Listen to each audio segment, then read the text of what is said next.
Hello, Gusties, and welcome back to Give to Gustavus Day.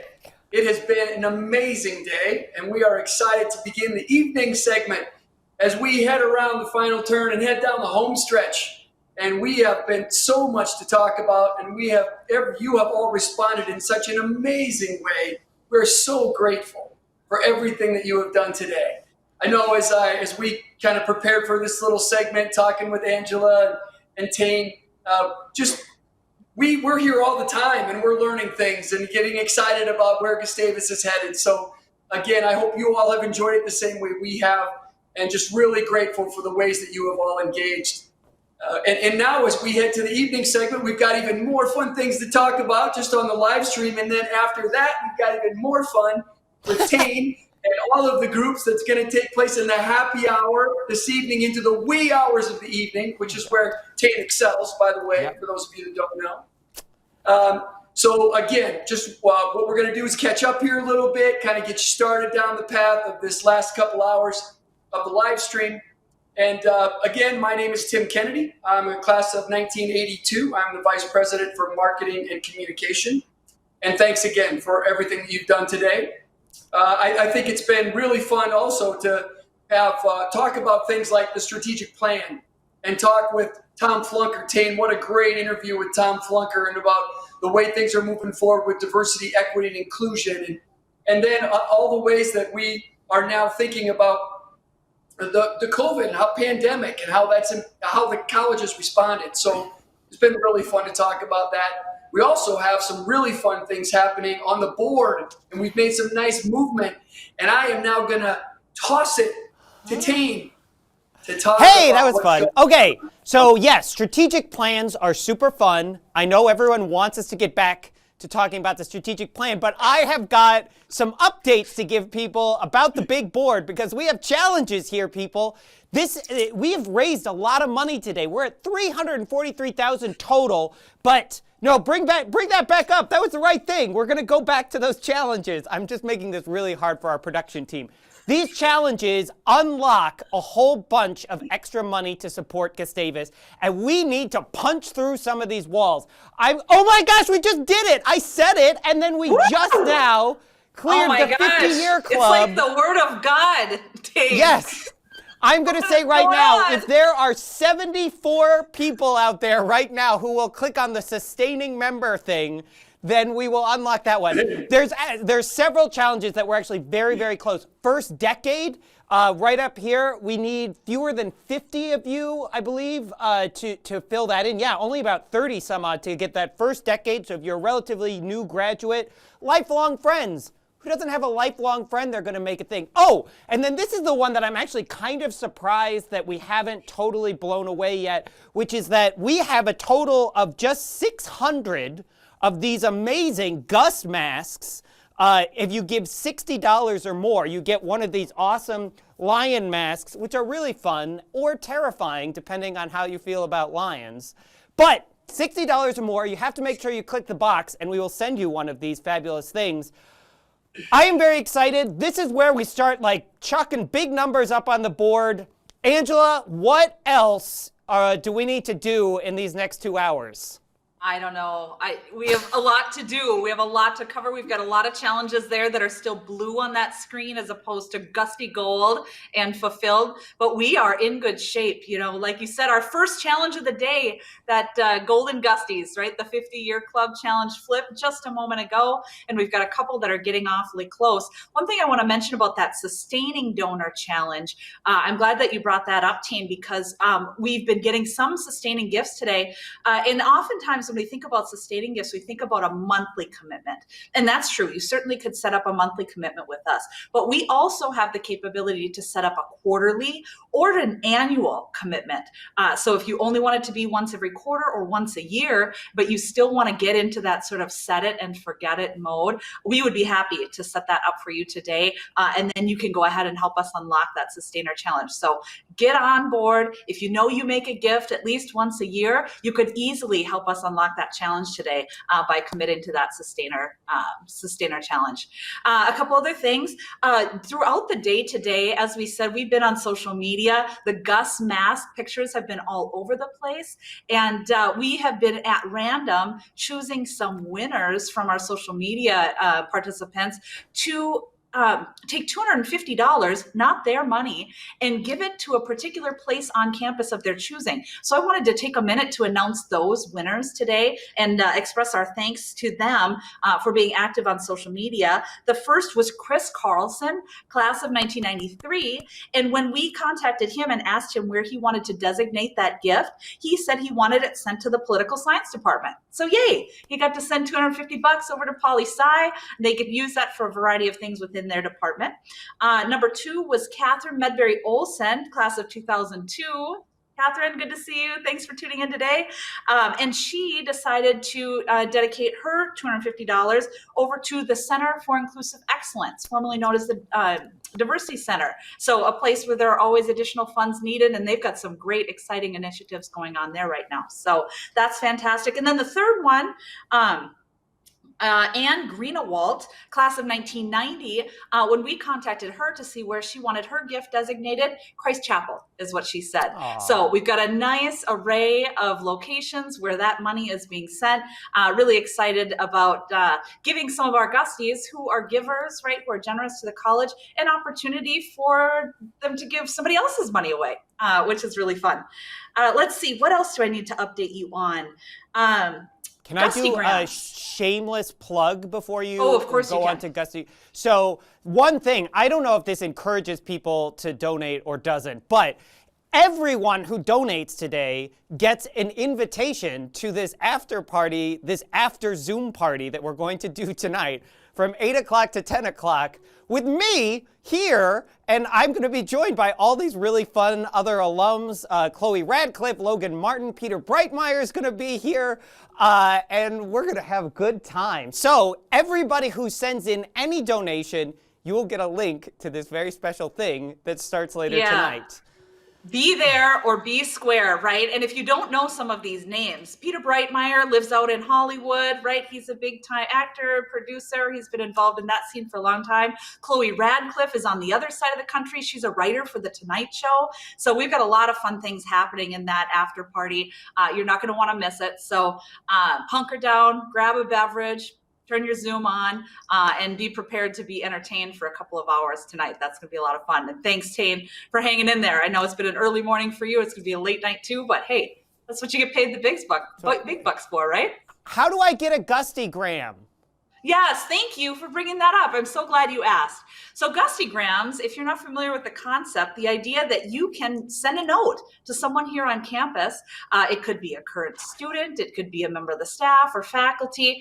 We've got the Gustygram program going on right now in the moment during Give to Gustavus Day. So when you make a gift, or even now, you've already made a gift and you want to give some Gustygrams to people that you care about on campus, you can go back to the Give to Gustavus Day website. You can click on the little Gustygram button, and it'll take you to a little form that you can fill out, who you want to send it to, what note you want to give to them. You press send, and within an hour, it gets sent to the person that you designated. I've gotten some today. Tim said he's gotten some today. Tane has gotten none today, so maybe you want to try to give Tane some love. I don't know. Let's see what we can do there. Somebody, please. Yeah, I told him that it's not his fault. It's that he doesn't have a Gustavus email address, and so it's people just don't know where to send it. It's not like you have a mailbox sitting here on campus. You're not here enough.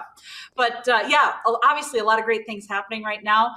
Lots of challenges that are going to start flipping here in the next couple of hours. And we've got some great interviews here on the way, talking to some alums from coast to coast again, and some other fun things to chat about. Athletics, I think, is on the docket this afternoon or this evening. Admission, talking about recruiting. Yes. Yep, exactly. So some fun topics to chat about. I think the theme of the next couple of hours is going to be, how can you as alumni and friends continue to be engaged in the life of the college? So looking forward to providing more information on all of that. Tim, can I give you the last word? Hey, I'll see you in about 5 minutes as I welcome Rich Aune. So I think we'll kick it out to the next segment. And thanks for a great start to this evening session, and we'll see you all soon. All right, go Gusties. Yes, that's fun. Yeah, I like that. I'm a wealth of information, Ken. This is fabulous. We're supposed to do an interview. So I am standing here, Tom Young, who's Vice President for Advancement. Yes.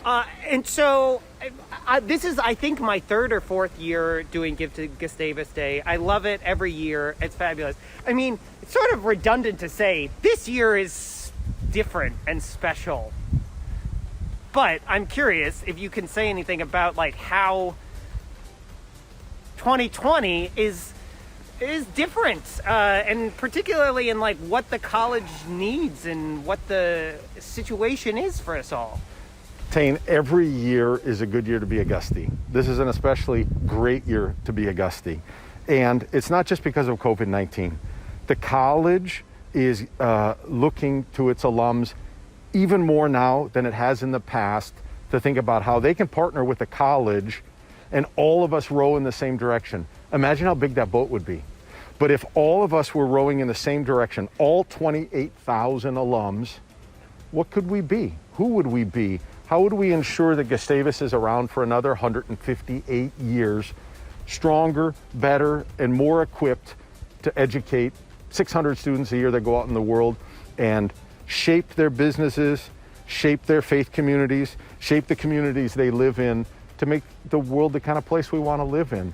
So this is my fiance says to me with some regularity as, things again are a little hectic or weird, like, we'll never forget this year, right? Like, for better or worse, we'll never forget this year. And I feel like that's so true in how we come together and participate in this, right? Like, again, we make these appeals every year, but this is sort of a special year where for the rest of our lives, you will remember where you were in 2020 and whether you stepped up and supported and gave to this place, honestly, when it needed it and when there was a chance to do something that really mattered for a generation to come. There have been a number of times in the history of the college where the alums have had an opportunity to decide, maybe not the fate of the college, the direction of the college. This is one of those years. The engagement of our alums now this year with all of the challenges of COVID-19, what's a better time than to lean in and say, I want to ensure that Gustavus is here for the next decade as strong as ever. And so we look at the tornado year, we look at some of those years in the 70s when things were challenging. This will be remembered as one of those years, one of those opportunities, a time when we can all step up for the future of the college. Right. I feel like it is entirely safe to say 10, 20, 30, 40 years from now, we'll look back on 2020 and your grandkids might say, like, where were you? What did you do? Maybe those grandkids are Gusties. They'll be here going to school at that point. They'll be going to school here, and you'll be able to say, when 2020 happened, and it was a weird, strange time, I was there for Gustavus, and I made a commitment that I believed in this place, and I wanted to be part of it in thick and thin. It's interesting to look back on the 5 years leading up to this year. We turned a whole bunch of things around. We strengthened the college. We built some beautiful buildings. We've been recruiting more and more students. They're brilliant students. They represent a diverse community. And then we came into 2020 strong. Yeah, 2020 is a little funky, but with the help of our alums, we will get through 2020 and we'll be even stronger than we were coming into it, poised for future success. And the last thing that I'll just say, which is entirely true, I've gotten to be around on campus all day today, and I did not know what I was going to see when I was here, and it's beautiful and it's amazing, and all these students are honestly so happy and grateful to be here. And so if there's one last piece, give because it's important, give because now is a time when we all need to step up and support the things that we care about and we believe in. But if for no other reason, give because this is a place of joy for so many people, and that is what you're supporting. We got 2,000 students walking around. They're here because of your help in the past, and they'll be here this year with your continued help. All right. Well, thank you so much for taking this time. I feel like we should go because I don't know what's going on. I feel like I kept seeing it's something. I feel like a zebra of sorts right now out on the Serengeti. All right, let's go. All right, good to start.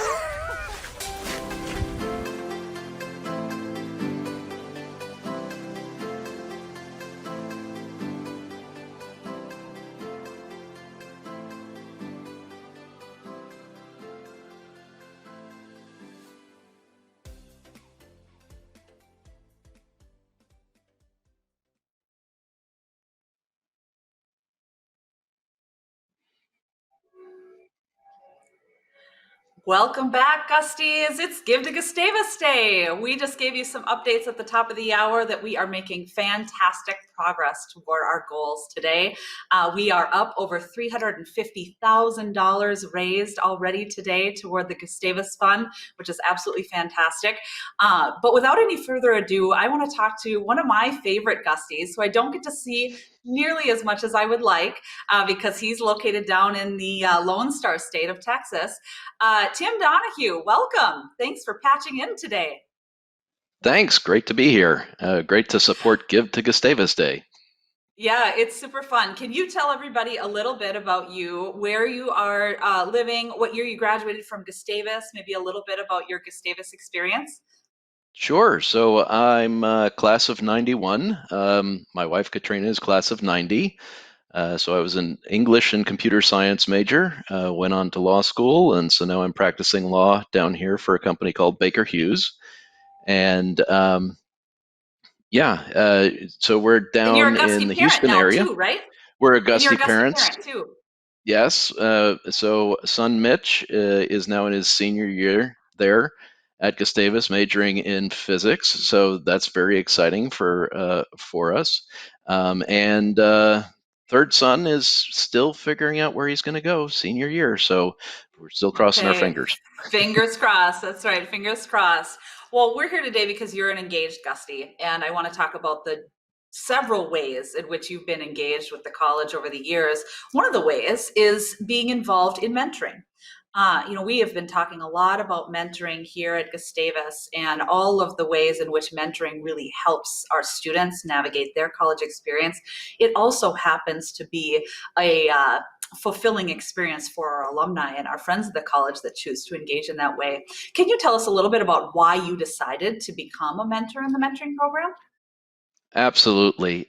For me, the mentoring program is all about giving back. I mean, you get to meet one of the students, you get to talk through things with them, you get to ask them questions, you get to really get to know them. The college has a platform that has video and all of the scheduling all set up in it, so it's very easy, very seamless, and you can really make that connection right back there to basically a new generation of Gusties, which is really just neat.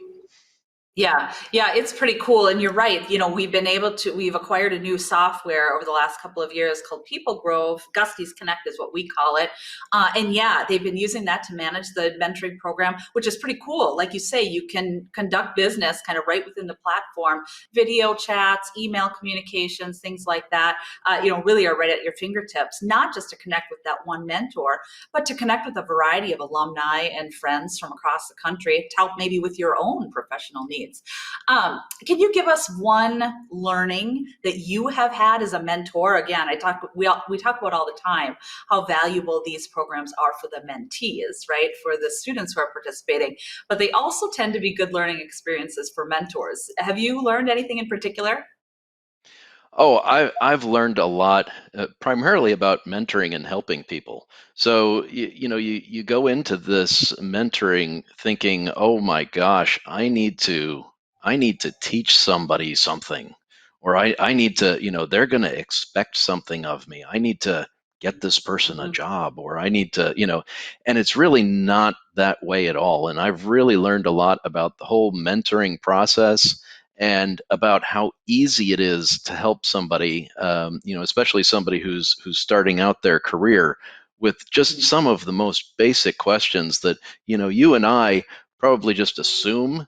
You know, kids in the school these days are just not there yet. And asking Yeah. them a simple question like, well, what do you want to do with your computer science major? May trigger for them all sorts of things, and all you had to do was ask that question. Yeah. And it seems so simple to us, and it has such a great effect on the student that you're helping, and then you get to, I mean, here's the selfish part, right? Is you get to see that magic moment Right. unfold in Right. front of Yeah. you and participate in it, and while at the same time kind of standing back and watching. So it's Yeah. like I said at the top, it's a really, really cool process. And anybody who's on the fence thinking, oh, I don't know whether I should do it or not, do it. It's Yeah. very rewarding, and you help out a lot. Yeah, I love that, Tim. And I think it's true for anyone. We always take for granted what other people know about our profession, about how to get to where we are, right? Since we've already walked on that path, it always is a little bit eye-opening just how many steps we've gone ourselves, right? Oftentimes we don't reflect about how far we've come. And then being able to unpack that and sort of reflect on that through a mentoring relationship really can be quite valuable. You are down in the Lone Star State, like we said, and we've got a pretty Yep. good group of engaged Gusties down there. Talk a little bit about how you all have been able to stay connected with one another over the years. Oh, you are absolutely right. We have a wonderful group down here, and we have pretty regular meetings. I mean, before the whole COVID thing popped up, but we regularly get together at one of our houses. We're up here in the Woodlands, but we have a number of very active folks up here in Spring, down in Houston, and it's just a really, really good, diverse group. All sorts of different ages, all sorts of different professions, and it's really very cool to get everybody in the same room, having a meal, or a little beverage or whatever it is, and talking about, maybe the professor that you had, or, where they are with their careers or whatever it is. And we've been meeting with that same group ever since Katrina got down here. Right out of school, she walked into the church that we were, wound up going to, and I think it was the first Sunday, and ran into some people. She said, "Oh, I just graduated." They said, "Oh, from where?" And she said, "Oh, some little school up in Minnesota. You've never heard of it?" And they said, "No, where?" And it turns out they were both Gusties as well. And Love it. and it just grew from there. In fact, their son was one of my computer science professors right then at No that way. semester. Yeah, complete That's small crazy. world, right? Yeah. And I've learned that about Gustavus, right? I mean, you think it's this little small place, and when you actually get out, I've met Gusties in the airport, Yeah. in Amsterdam, and all over the Mhm. place. I'll be wearing, this shirt or a sweatshirt or something, and get called out, oh, Gustavus, and then you have a nice little chat. It's really pretty magical. And our group down here, just a very, very solid group, and love to Yeah. get together and just hang out with them. Yeah, it is a lovely group. I was, for a few years back, I was working in the admission office, and that's how you and I first met, is that I was down in Texas recruiting prospective students, and had joined you all for one of the gatherings, I think in Kristen Johns Young's home or something like that. And yeah, Yep. what a lovely group of people down there. But you gave me two important plugs. Number one, if Gusties are gathering in your area, you should go.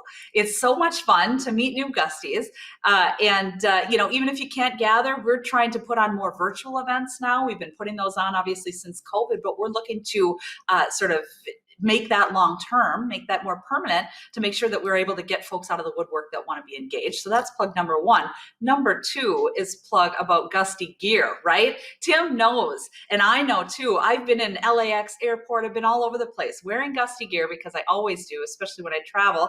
And it never fails that you'll always find somebody that is willing to say, hey, go Gusties from across the tarmac or whatever. So that's really fun. It's always fun to make those connections. We've got to head out here, Tim, in a second, but I'm going to give you the final word here before we toss it over to a video. Why do you give back to Gustavus philanthropically? I know you're a giver, consistent donor to the college. We thank you for that. Why? Well, I mean, for us, it's really a matter of giving back. I mean, when you look back at all that you're able to harvest from the Gustavus experience, you know, you didn't pay for nearly what it is that you got out of it. And the only way that we can ensure that that happens, you know, for our kids and for the future generations is to make sure that we plow something back into that field. So, you know, it's really about giving back. It's really about, you know, trying to be consistent. You know, I'm a big believer, you know, hey, if you can't give $100, fine, give $10, right? But as long as you're helping, for us, that's really the key. Is you need to be consistent and you need to give back something. You know, not only out of gratitude for what it is that you got, but also to keep this good thing going. And if you've ever been able to make it back to campus and you see the growth there, you see the Nobel Hall, you see all of the things that the college is doing that is right, and the very, very good care that they take with the money entrusted to them. It's very easy to say, well, we need to give, you know, give some back to Gustavus. Do what you can. Yeah, boy, I appreciate that message. It really is about everybody jumping in the pool, all of us, for all of Gustavus, whether it's $1 or whether it's much more than that. Every donation counts for a whole lot of reasons. I'll chat about that a little bit more when we talk with our Alumni Association Board of Directors President, Mike Bussey. We're going to chat about that too. But Tim, thank you for all of the ways in which you give back to Gustavus philanthropically, with your time, obviously through mentoring, with your hospitality in welcoming folks down there in the Houston area when we come to town and gathering together. Right now, we're going to go ahead and toss it over to a video. Good to see you, Tim. Take care down in Texas. Thanks. Bye, everybody.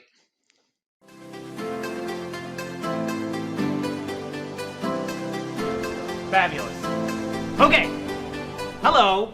This is Give to Gustavus Day, and I'm here with Jeff Dahlside, and we are outside of, is this a biology? This is the biochemistry lab. Biochemistry lab. And this is a lab that is happening right now? It is. And so we wanted to talk to you and to go in here, and if you can just kind of quickly answer this question I feel like a lot of people have, is like, okay, I get you could teach like English online and you can do a Zoom call where you can have a philosophy discussion, but how the heck do you do like a laboratory in safe ways?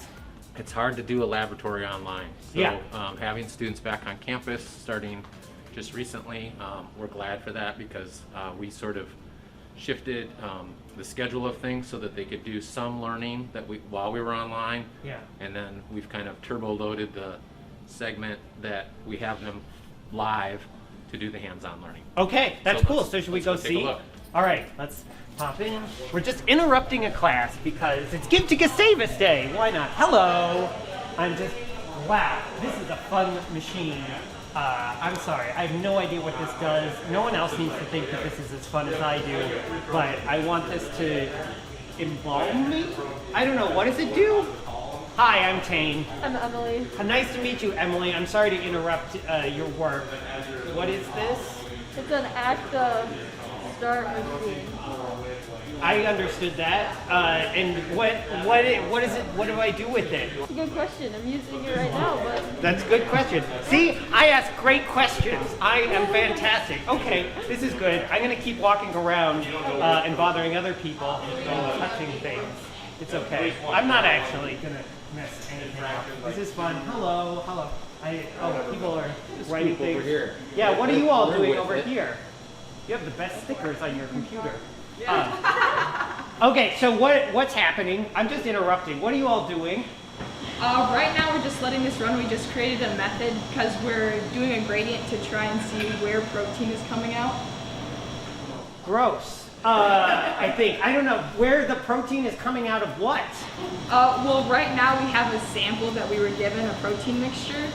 And so right now what we're doing is we're running it through this machine with 2 different buffers, one with salt, NaCl, and one without it. And so we start without it and we're slowly going to introduce our buffer with salt. So the protein that has a greater negative charge will come out later in the process. Why?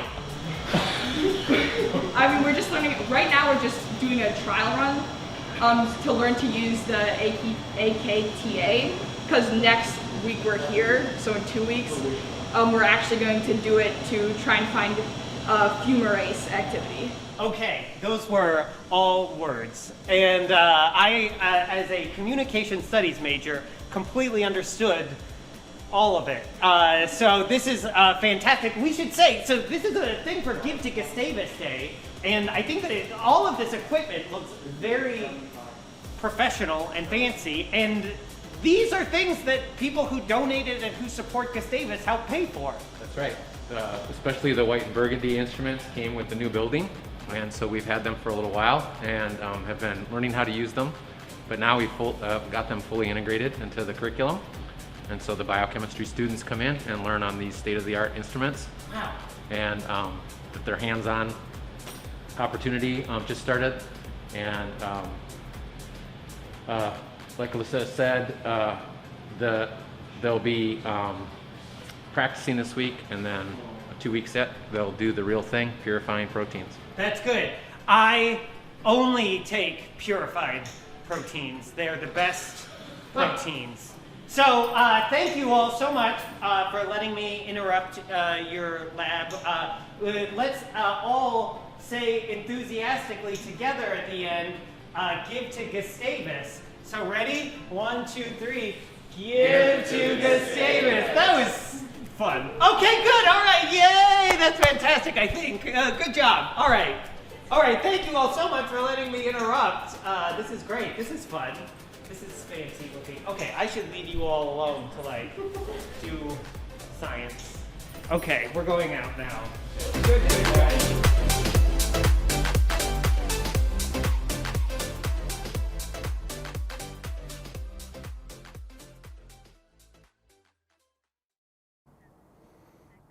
Get it.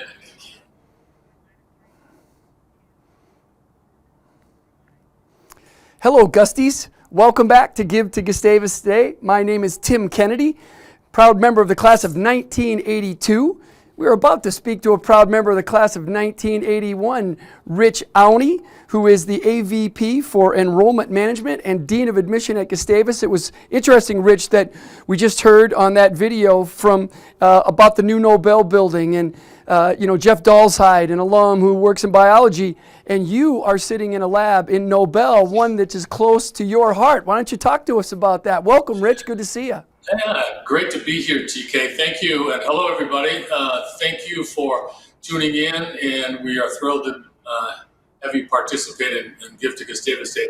I just told TK it was seems appropriate that I was in a lab in the original portion of Nobel, since I am a chemistry major from the class of 1981, and I have watched this project proceed and the time it took to plan it, and I think everybody associated with Gustavus should know that this is a game-changing type facility. I think we did it extraordinarily well, and when I'm talking with families and prospective students, I think it's very safe to say for a student body of 2,200, 2,300 students, you'd be hard-pressed to find a chemistry, biology, biochemistry, geography, geology, science building better than what we have.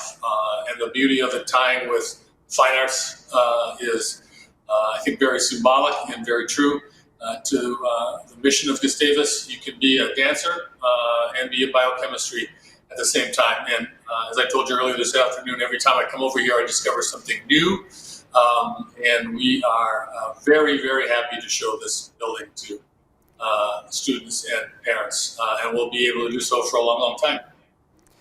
So if I didn't know better, I'd think you had spent your life recruiting students to Gustavus after that little sales pitch.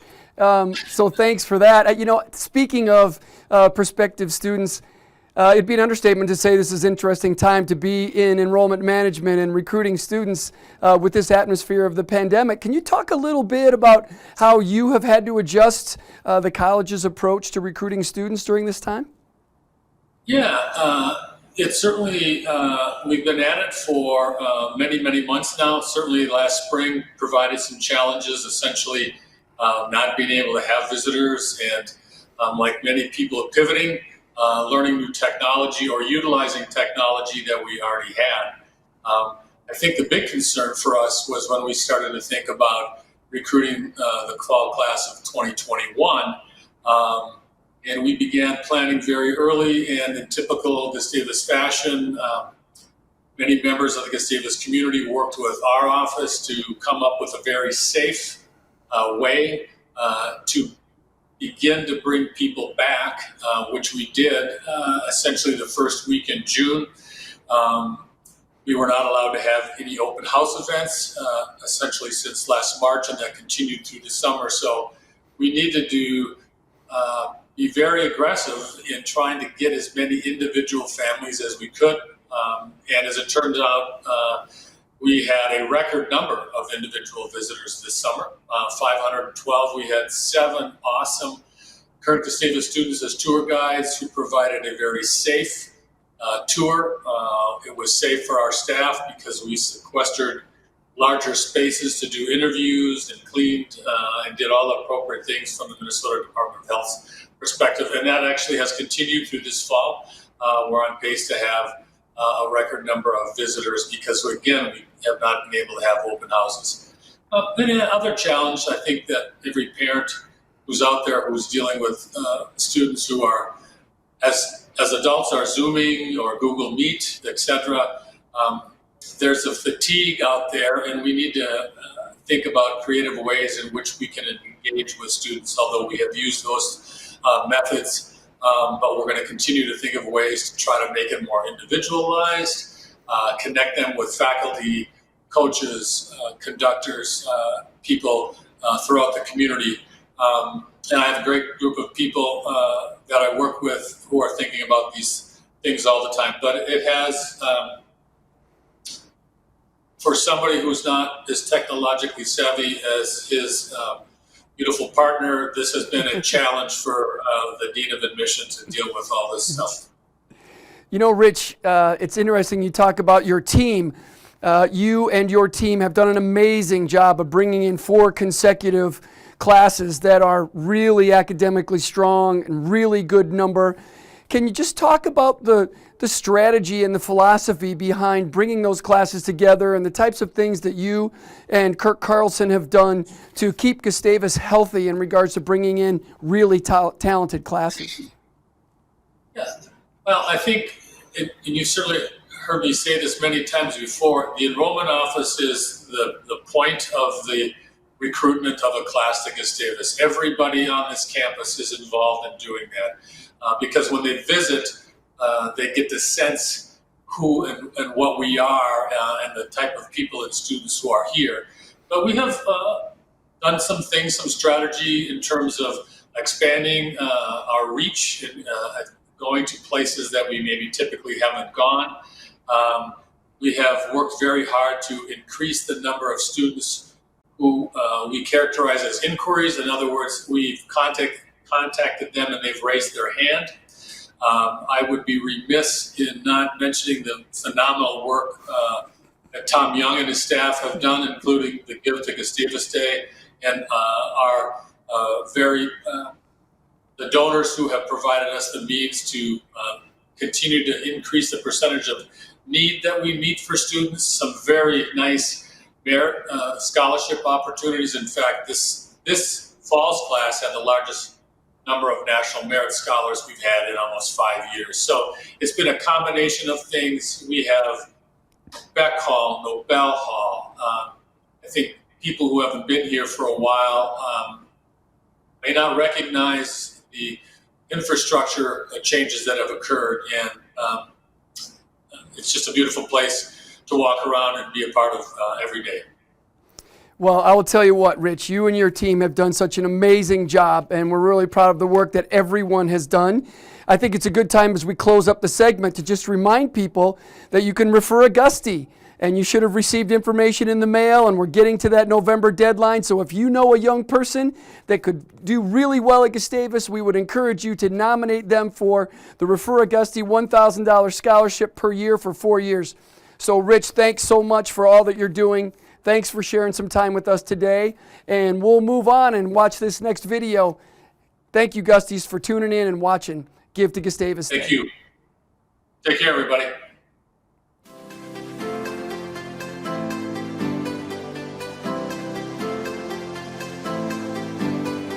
Hello, I hope that you are having a fabulous Give to Gustavus Day. I am here in the beautifully renovated Nobel, which has this fabulous atrium that just opened up, and I am going to talk to Provost and Dean Brenda Kelly all about it. Thank you so much for meeting me on these colorful but distanced couches. It is so great to be here with you, Tane. It is great to be anywhere.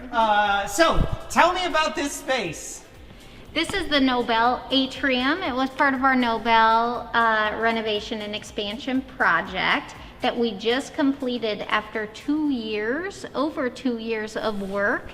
And so this building just opened to the public, the Gustavus public and the community, if we could actually allow people to be here, on August 1st. So that's super cool. Like, I mean, just to make this an even specialer video for folks, like, you would not actually probably get to just walk in this building these days because we're trying to limit the number of people walking around. So this is a special. You're getting to see this brand new space that's never been open to the public before.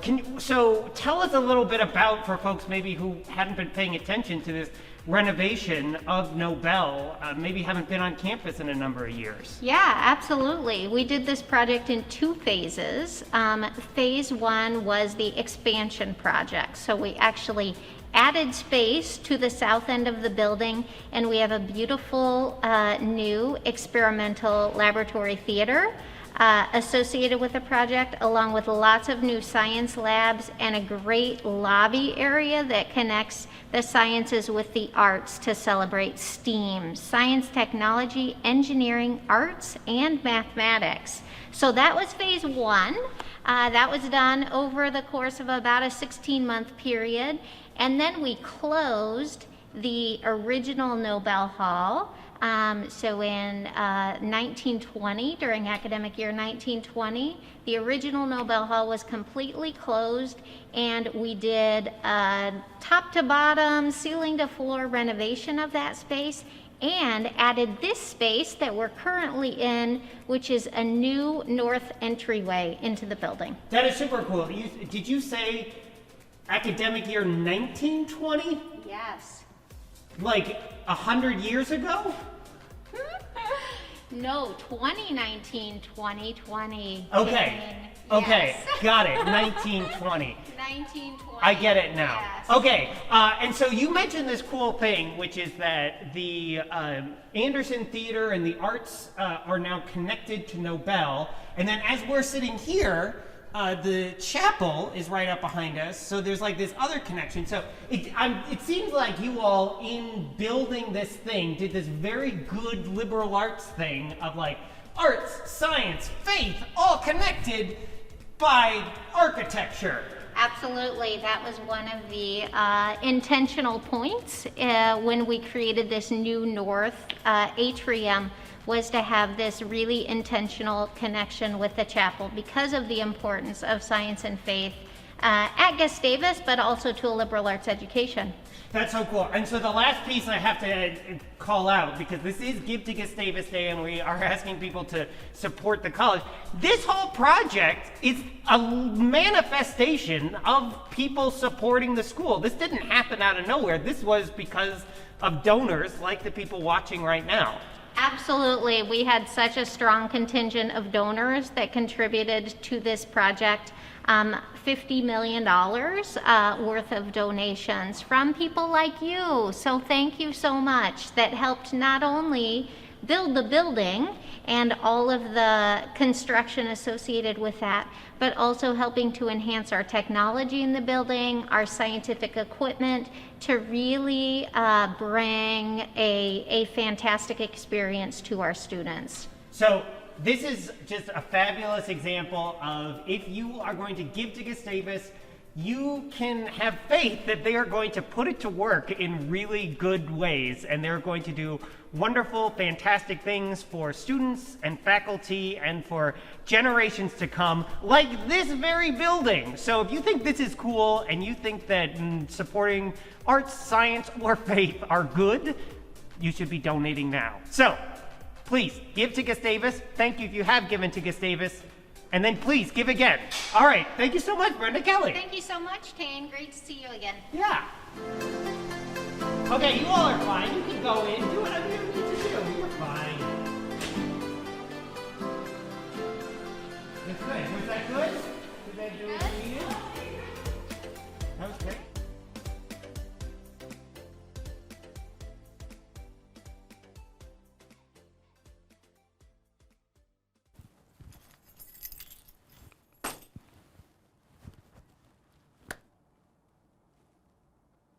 Hey, look it, we're back. This is very exciting. So it is Give to Gustavus Day. My name is Tane Danger. You're watching this, which means that you must care about Gustavus. And so I hope that you are going to make a contribution. We are still trying to punch through some of these challenges. If you are somebody who graduated in the last 10 years, here's the one that I'm surprised at. And I'm not angry.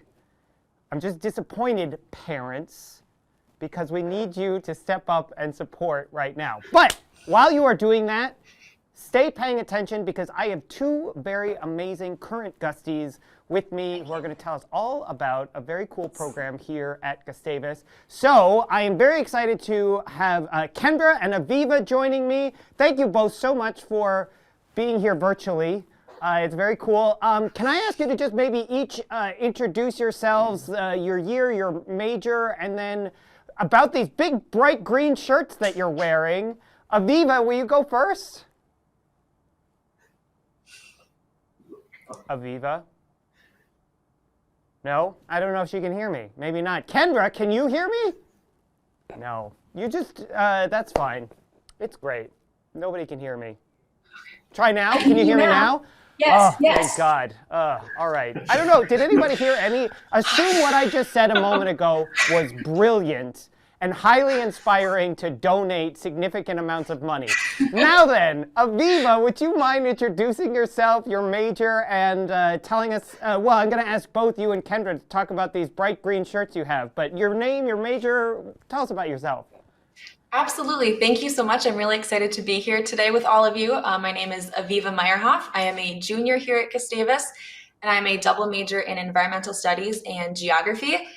This shirt here, Kendra and I will tell you guys a lot more, but this stands for the Environmental Action Coalition, which is our main student organization dedicated to environmental action on campus.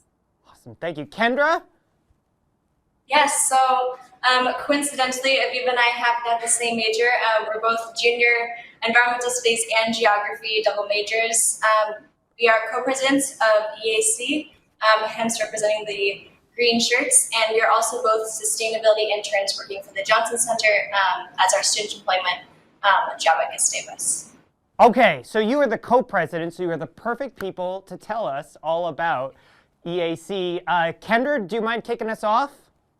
Yeah, for sure. So the student organizations that are running this semester are obviously doing so in a little bit of a different fashion.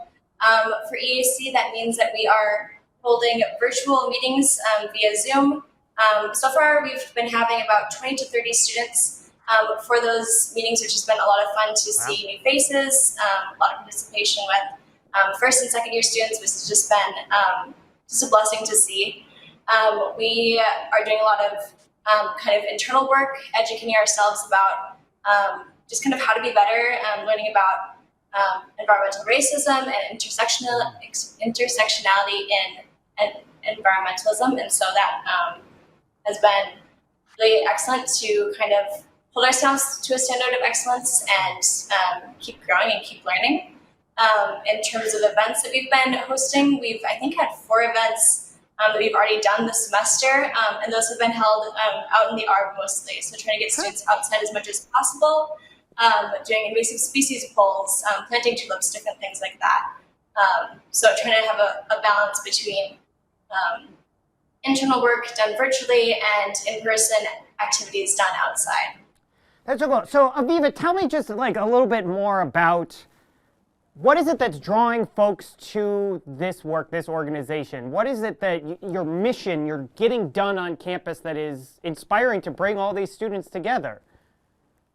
Yeah, thank you. That's a great question. And I think there are a lot of students our age, just in this generation particularly, that are starting to think a lot more about the future in terms of our climate. We have obviously a growing climate challenge in our society. And so I think a lot of students are looking for ways to apply that to their education in ways that they can take forward with them into the rest of their lives. And so here at the Environmental Action Coalition, we really try and create a space where students, faculty, staff, anyone who is passionate about environmental action in all types of forms. Kendra mentioned some more physical, getting out in the arboretum, with the plants, those more tangible aspects, and then some other more educational, more conceptual thought process. So all relating to environmental action. Just trying to create a space where students and faculty can come together and say, we know there's this huge challenge in front of us. It can seem scary at times, but there are a lot of people in your corner. There are a lot of people here on campus and around the world who care about this too. And so we're going to come together to think of ways to creatively and collaboratively work on an independent, local, and global scale where we can feel good about the work we're doing and know that we are working together to make the world a better place. That is super cool. Who would not want to be making the world a better place? Yeah, exactly. Kendra, help me out. So on campus here, can you talk, you're doing some of these events, there's educational pieces. Are there specific goals that you have for Gustavus as a community, things that you're really trying to push both the student body, the institution generally to work towards? Yeah, for sure. So the 2 goals that come to mind were goals that President Bergman actually announced in September of 2019. The first goal is to reduce campus energy consumption by 25% by 2024. And the second goal is to become a zero waste institution. So that means diverting 90% of our waste away from incineration and landfills. And so really increasing the percentage of our waste that is being composted and recycled, and overall reducing the waste that we produce. So we're trying to kind of educate students, our peers, about proper waste sorting and ways to reduce their consumption. Okay, Aviva, you've got, I'll give both of you a chance. You got the floor. There's, who knows, tens of thousands of people watching right now, let's presume. I don't have the metrics. Anyway, what do you want them to know about being a better steward of our world and our environment, whether here at Gustavus or more generally? Yeah, that's a great question. And I think there are so many different ways to get involved, and all of those ways are really important. Sometimes in different areas of activism, we talk about different lanes. And so there's definitely a place for everybody. Students at Gustavus get to experience that with in EAC. They get to come to our meetings and decide, okay, that event sounds really cool. I'm going to work on that. Or I want to be part of this committee and really drive that initiative. And so there are ways that you can find places where your skill set and your passions really work to come together to work towards collaboratively addressing something like the climate challenge. And so I think just keeping in mind that your support means a lot to us, because that allows us to find those different lanes, those different areas where all of our students can realize where their skill sets really make the most difference. And how do folks get plugged in support? Again, it might be obvious to students who are already here on campus, but we have a lot of folks watching at home. Maybe they're parents, maybe they're alums, maybe they're just friends of the college. I can imagine a lot of them saying, this matters to me. I want this organization to succeed and to make the world a greener, better place, and particularly at Gustavus. How do they do it? Yeah, so we, Aviva and I mostly work with the Johnson Center for Environmental Innovation, but there's also the Environmental Action Fund, and I think a variety of ways that alumni and the greater Gustavus community can contribute and support us in meeting those goals that Aviva talked about. I think change is made both on an individual scale, but also as a community, right? So thinking about what actions are we taking, what things are we investing in, whether that be renewable energy or thinking about changing our habits to reduce what we consume. There's a lot of different options available for us as individuals and a community. This is brilliant. I cannot thank you both enough, both for joining me here during this time, but also for being amazing leaders and as students, being about the best leaders that I have seen on some of these issues in a long time. You are really powerful to listen to, and I so thank you for your work. So thank you, thank you. Everybody at home, this is a big part of what you're supporting, our amazing students like this and leaders and the people who are honestly going to change the world. So thank you, everybody watching at home. Thank you, Kendra and Aviva. And with that, we're gonna toss it back to our next segment. All right, thank you so much.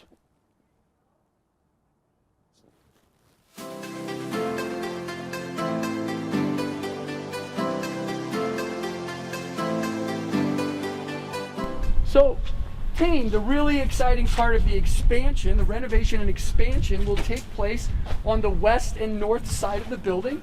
And as we now look at this space, this entire space right here will be covered by the new building, which will be nothing but fitness space. And all the machines and all of the weight room will be right in this area here and on the second level, overlooking the football stadium and the valley, Minnesota River Valley. So Gus will be able to be on his elliptical watching a football game. Absolutely. That is what we've all dreamed of. And it will be 3 floors, the 3 levels. The third level will be an open level above where the fitness machines are right here. And there will be a student lounge for studying, for student athletes to take a break in between their practices or waiting to get ready for games. And then also a recruiting area that will be a beautiful space that will look out over the entire valley. And then as you look right here where the forum now ends. This is the floor. This is the forum. And it's over here. Yes, it will end right here. And this entire space all the way out to the trees will become the new field house, the indoor practice facility. And that will be 100 yards of artificial surface covered in a major building, the very high ceilings that will allow all our intramural programs to have space, football team, baseball, softball, lacrosse, rugby, badminton, yes, absolutely. Well, I have on one end also the pole vault runs, which we now will move to the far end of the building. Indoor pole vaulting? Indoor pole, well, we have indoor pole vaulting now with our track on this end of the building. Very little pole vaulting. Well, actually, there's a lot of space, but it will be run along the north side or the west side of this building. And then on the second floor, there's a wedge that will join the buildings here. All weight room facility all along here. On the second floor will be all of the athletic coaches. We'll have offices with windows looking into the new practice facility or into the forum. Wow. And it will be an amazing space and an opportunity. When Gustavus back in 1984 built Lund, it was the premier facility in Minnesota and attracted student athletes. It was at the time, it added women's athletics, space for women's athletics, so it was on the forefront. All of the facilities could be in the wintertime. You could go from one event to another, from basketball to swimming to gymnastics to hockey. Now this will be that same, but it will have improved locker room facilities. It will have the amazing fitness opportunities. Upstairs also will be all of the rooms where they will be able to have yoga and to have mindfulness classes, and there will be a space for the entire football team and other athletic teams to come into one room and watch and have a team meeting in one space where the racquetball courts were. I'm going to ask you some brass tacks questions. Yes. Look at all this that you're talking about adding. So how much building are we talking about adding? Like, how much bigger does this get in comparison to how it is now? So I knew I should have brought along my square footage, but we are almost 3 times or 4 times more of the space in the expansion and renovation than what we have in the current space in Lund Center. 3 to 4 times as much. Yes. So it's much, much more, if my math is correct, than doubling. Yes. Yes. At a price tag of about $60 million. About $60 million. That was going to be. And then what is the timeline for this? So we're really hoping, we're right now hard at fundraising. Tom Young and his team and the advancement staff, and Tom Brown, the athletic director, we're trying to raise the money, but our hope is that the possibility we might break ground this coming spring, and that it would be 14 months of completely shutting the building down and having our teams practice and play in St. Peter facilities and at other colleges in the area for 1 year, and then hope after that 14 months we will open up and be ready with the finest facility in the state of Minnesota for a private college or for any institutional facility for wellness, athletics, and for education of health and exercise science. Thank you so much for this wonderful tour. Hey, you should be giving. Give to Gustavus. Donate generously. If you can afford, I don't know, 10, 20, $30 million, that'll get us a lot of the way there. So thank you so much. This has been fabulous. Thanks, Tate. Appreciate it. Awesome. That's good. Yeah, that's going to be great.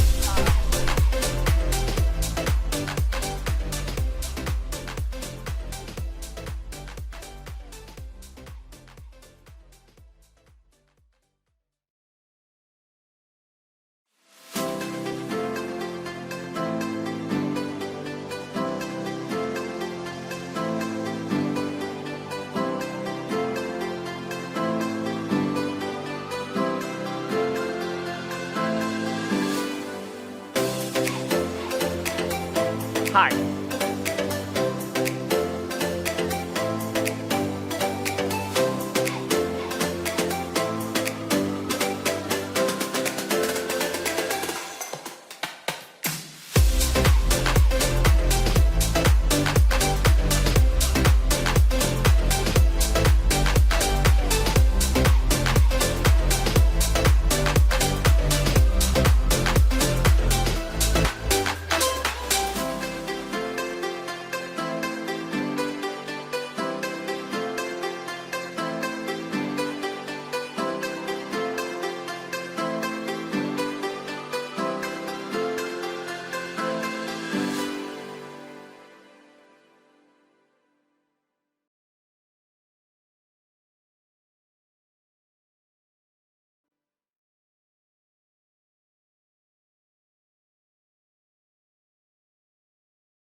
Hey Gusties, welcome back to Give to Gustavus Day.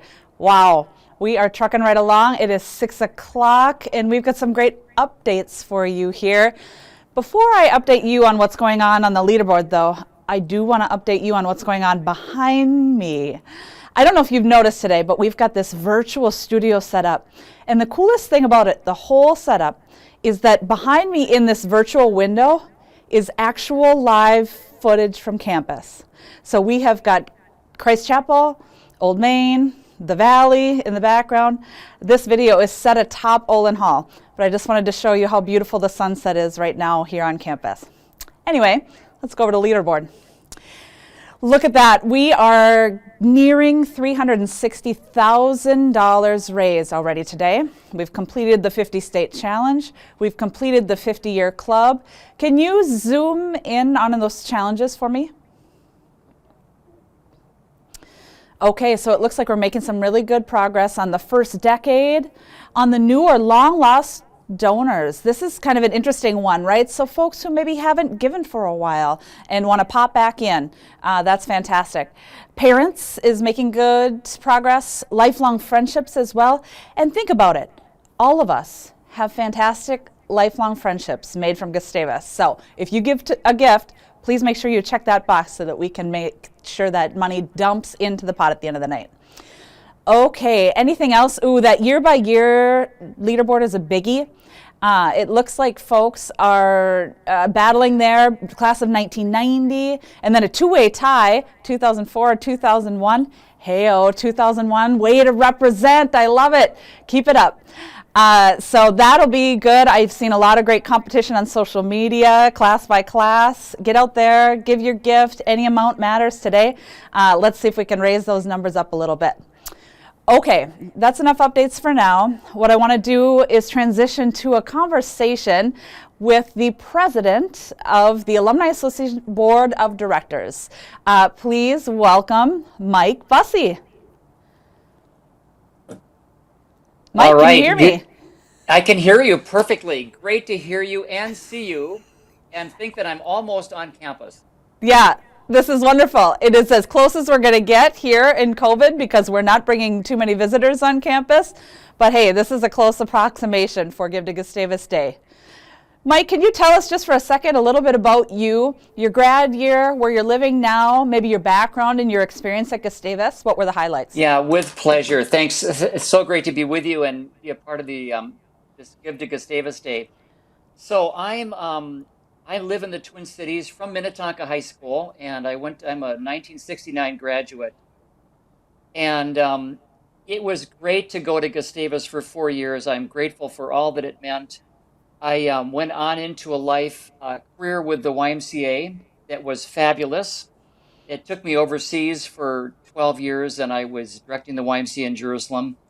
I moved back to Chicago in 2000 and really reconnected more significantly with Gustavus when I was asked to be on the alumni board. And I've just had a really great experience with that. I couldn't be more grateful for the chance to reconnect with Gustavus.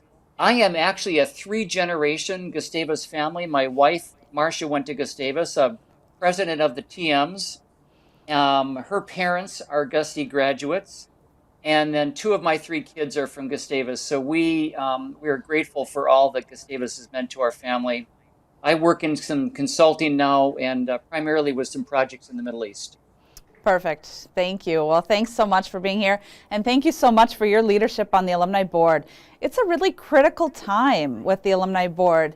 You've talked a little bit as we've met as a board and as you've assumed leadership as chair about a concept called canoeing the mountains.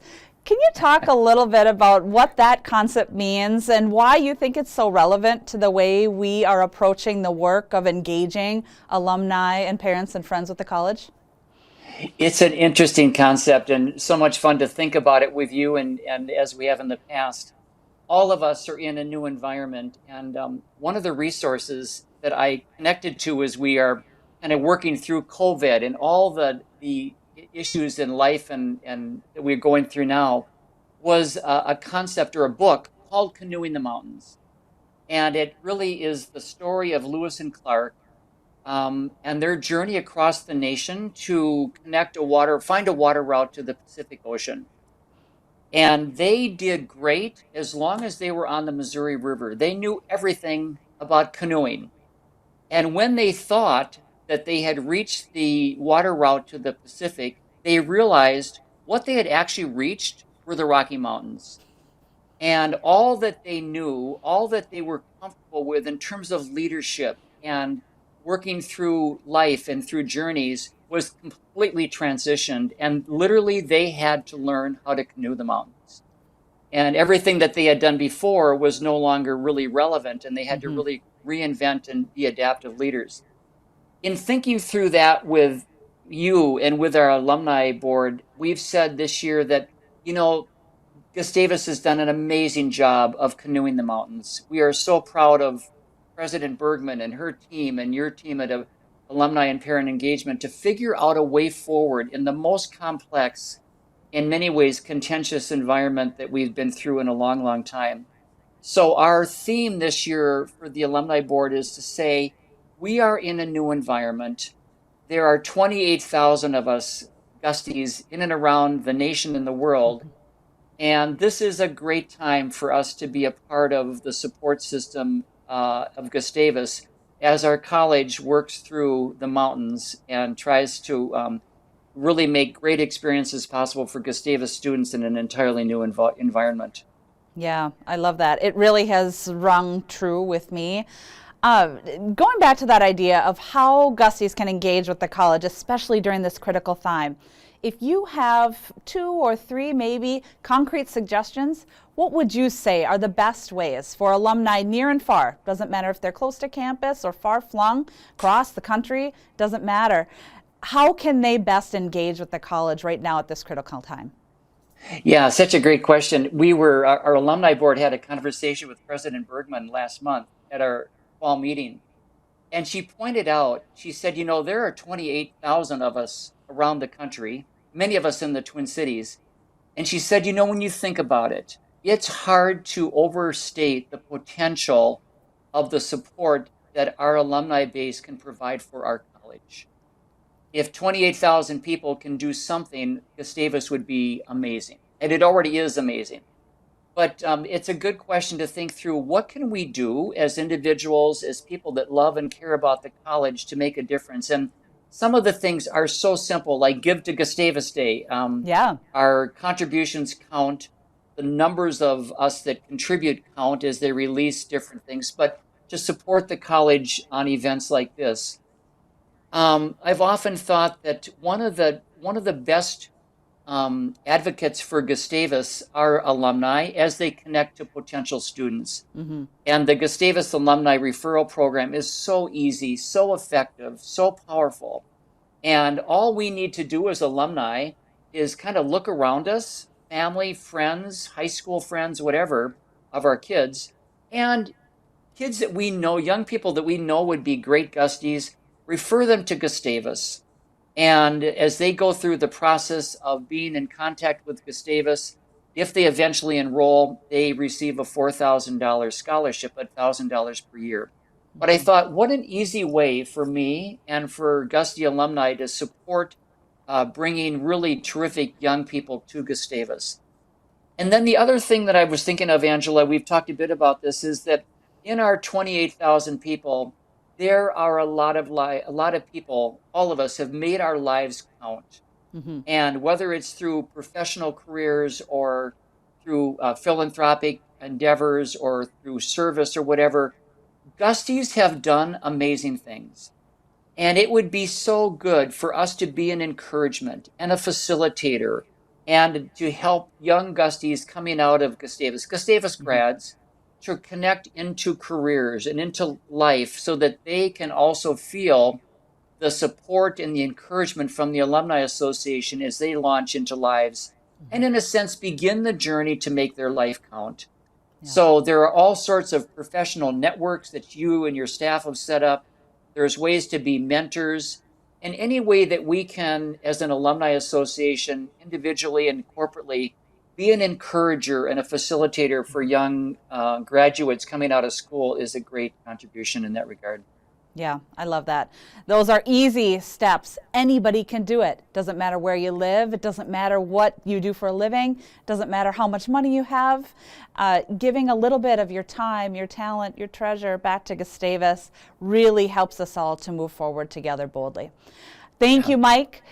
Really appreciate you being on, and I really appreciate your leadership at the alumni board level. You guys, it's great to be a part of the Gustavus community. Go Gusties, and thanks for letting us be a part of this important day today. You bet.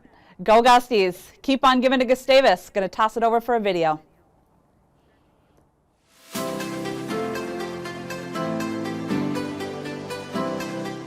Okay. All right. I'm doing socially distant interviews in the Gustavus marketplace. As you can see, this is my COVID-safe microphone experiment. Let's go talk to people. Okay, we want to go this way first. We're going this way before, because we're going to talk to these two people who seem like they were trying to leave. I don't actually know. Hello. Okay, you're so excited. You're so happy. This is good. Hi, you could, so you took your mask off and you put your mask on. This is good. I feel like we haven't figured out what we're supposed to do entirely. Okay, this is good. Hi, what's your name? Hi, my name's Peter Newman. Peter Newman, and you are? Jacob Brandt. And what year are you all? Or? We're both juniors. You're both juniors. So you've been here before. I have, yeah. Okay, so, and when did you come back to campus this year? I came back last Friday. Okay, last Friday. Yeah. So how's it going? It's good. I'm actually off campus. You're off campus? Yeah. How's that? It's great. Are you being safe and Are you being safe and good and doing all the stuff you're supposed to? Yeah. No, just you wouldn't tell my me. house to here. Yeah, AB. That's good. Yeah. That's good. What's the best thing? The best thing, well, I just love seeing my friends again, and I love eating in the caf again. I love caf food, and just seeing my friends, being able to sing with my friends in choir again. it's great. How are you all singing? Isn't singing like a super spreader event? Yeah, so we got like these special singing masks to use, and yeah, they're just like, they're farther away from your face so you don't like touch the fabric when you're singing. And yeah, we're just spread out, socially distanced, and we're singing in back of all places in the atrium, which is crazy, but yeah, it's a lot of fun. Okay, what's your favorite thing about being back other than being not on campus? Probably being able to be in class for a few classes again. Yeah, that's nice. I don't like being online. I like to see my professors. Yeah. Yeah. You want to see them. You want to see the fear in their eyes. Exactly. Yeah. Or the fear in ours. Okay, that's good. All right, these are supposed to be quick interviews, so I'm going to move on. Thank you. Yeah. All right, now I'm just talking to you all. Hello. This is my socially distant interview with you. Thank you so much for not leaving. Okay, what's your name? My name's Abby Eaton. Abby, and you are? Abby Neptune. What? Yeah. Is this like a COVID thing that like you're only allowed to sit with people with your same name? I guess so. I mean. I guess. And so what years are you all? We're both first years. You're both first years, so this is your first year here. How's it going? It's going really well. I really like Gustavus so far. You do really like Gustavus? And yeah, it's going great. There's so many great people here, so it's really fun meeting a bunch of people. Yeah. I don't know. So I imagine a lot of people at home are like, "Oh, what do you do for fun? What are your fun things you're doing these days?" Well, what that you're allowed to tell us. We go on walks a lot. Yeah. We do a lot of walking. There was one week where we walked 100 miles in a week. That's not possible. Yeah, it was. It was really crazy, but it was a lot of fun. We met a lot of people, so it was good. Anything else? I don't think so at the moment, but I don't know. That's very sad. Okay, last thing I'm going to ask you, and then I'll leave you alone. What's the deal with all this bacon? I don't know, but it's really good, so I just keep getting it. Okay, that's great. All right, thank you both for talking to us, Abby Squared. All right, where am I going now? I don't know. I'm just going to follow over here. Oh, I'm talking to this person. Hello, person. Hello. Hi. Very nice to meet you. I'm coming. Okay, I'm going to. Ooh. Hi. Hello. What's your name? I am Ivan Scarpino.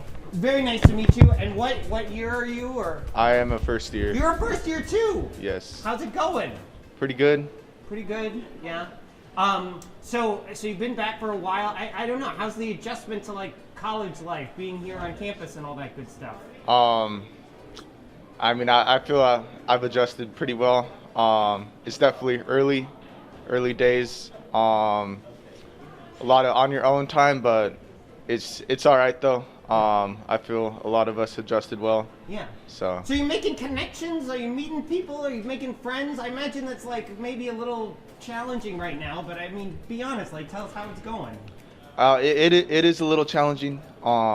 If you're in a club or a sport, it makes it a little easier, but Are you in a club or a sport? Yeah, right now I'm playing football. You're playing football? I'm able to know certain guys in my section, so. That's cool. Yeah, how's football going? Pretty good. Everything, we're doing a good job with like the precautions that we have to use and doing it well, so. That's fabulous. All right, well, thank you very much for taking, are you eating now because you're gonna go football? Oh no, I have a work shift schedule. Yeah, so I have football later today, so. Okay. All right, well, this is fabulous. Thank you very much for talking to us. All right, so those are my socially distant interviews that I'm doing. We'll do more. This is fun. Look at it. Students they're having a great time eating and making new friends and going for incredibly long walks. 100 miles in a week. I've never walked 100 miles in my life. Okay. All right. Thank you. We'll be back soon.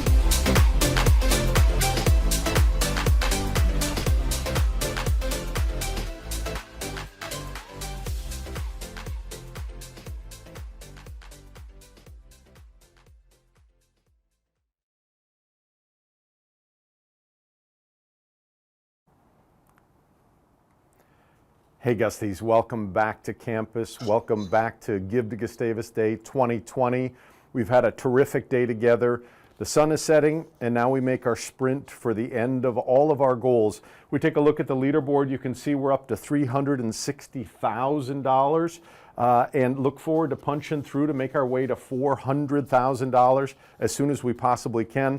If we take a look at some of those challenges, we've met some of our challenges, 50-state challenge and 50-year club. But take a look where you fit in. Be sure when you go on and make a gift that you check all the ones that apply to you so that we get credit for all of those. First Decade Awards coming up.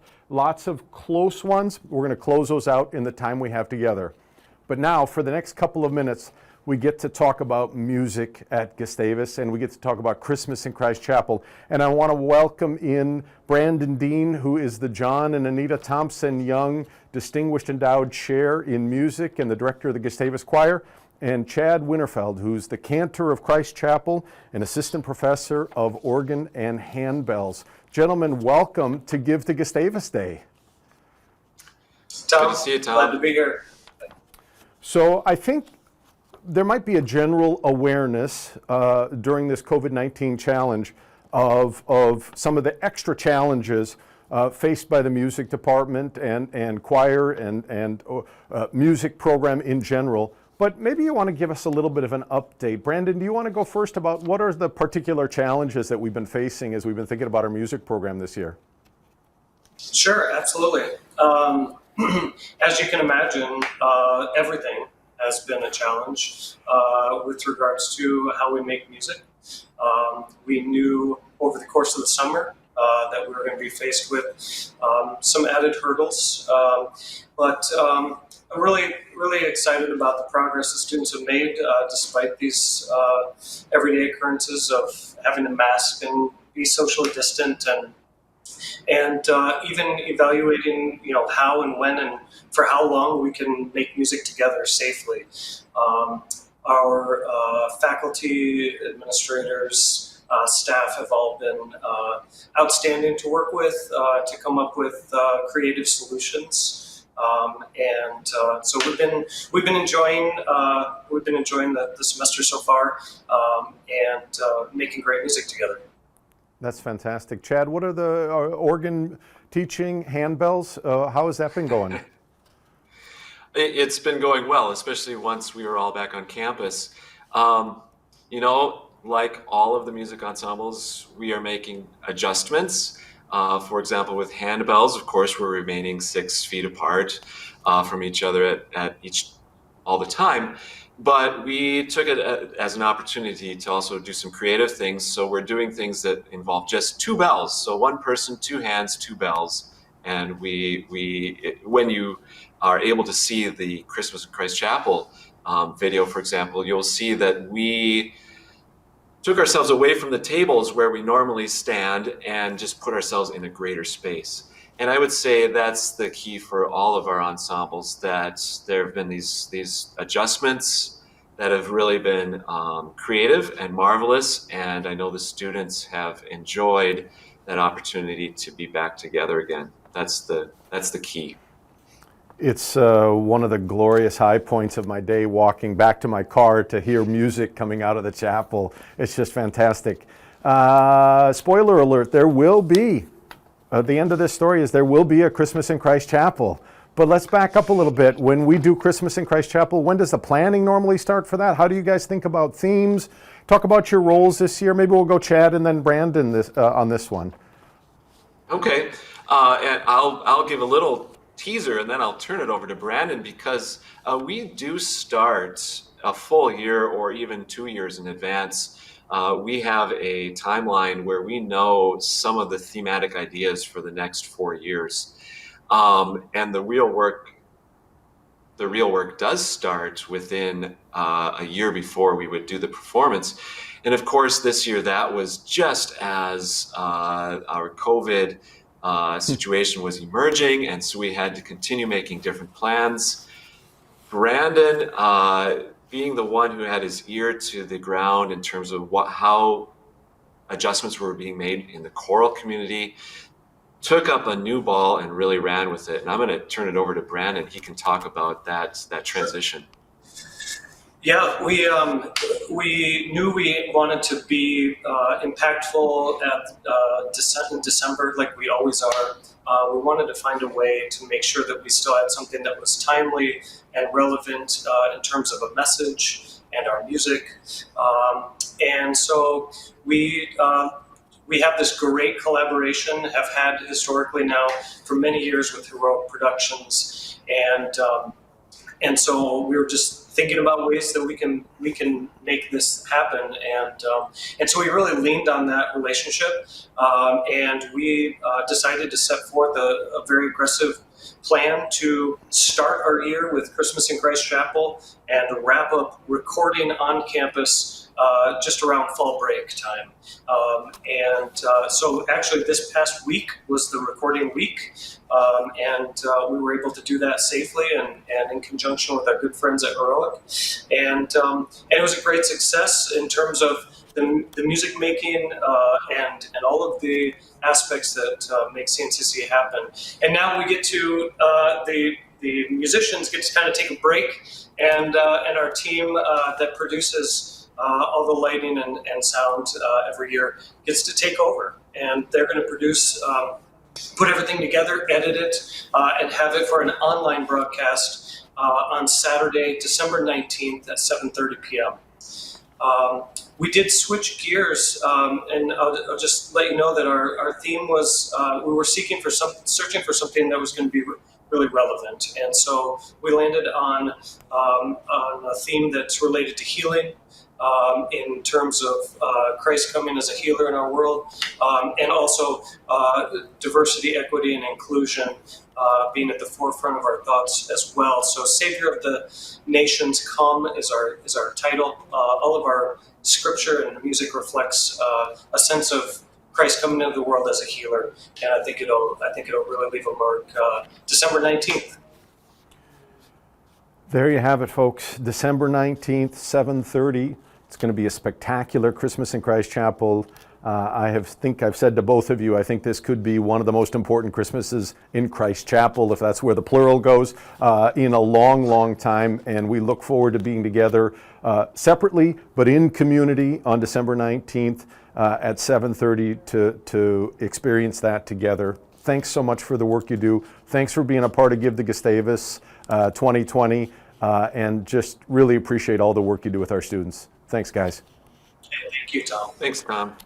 I think at this point, we will just look at the leaderboard for a second. We went up and over 360,000, and let's just keep going, and we're going to turn it back, and we're going to go to a video now, and I think we're going to look at the choir. So thanks.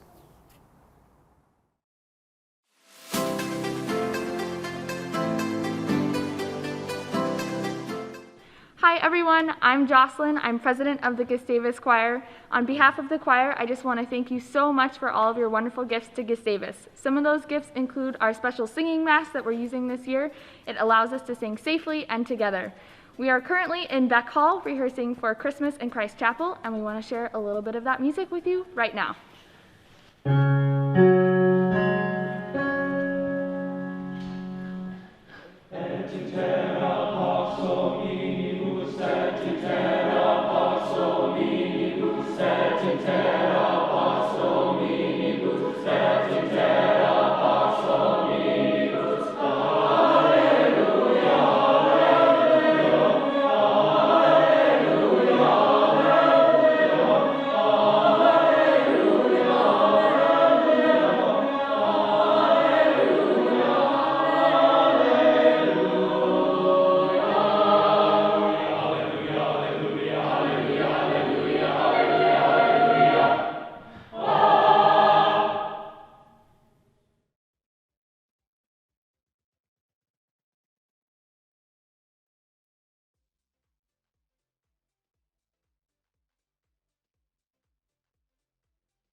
Hi, I'm Heidi Miller, and this is the Gustavus Wind Orchestra, and this is band like you've never seen it before. During this time of COVID and the need for social distancing, we are still making music together, and it's been amazing. This is our second rehearsal of tiny little rehearsal times, but you can hear that they're already making great music, and we're just so grateful to have this space to perform in.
Hello, Gusties, and welcome back to Give to Gustavus today. And as they say, they're down the stretch they go. We are now in the final half hour of the live stream, and you all have been amazing. But we have some work to do, gang.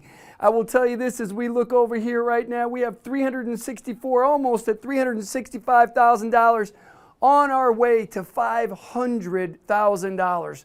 Thanks so much for all the engagement that you have done today, and we have had an amazing day.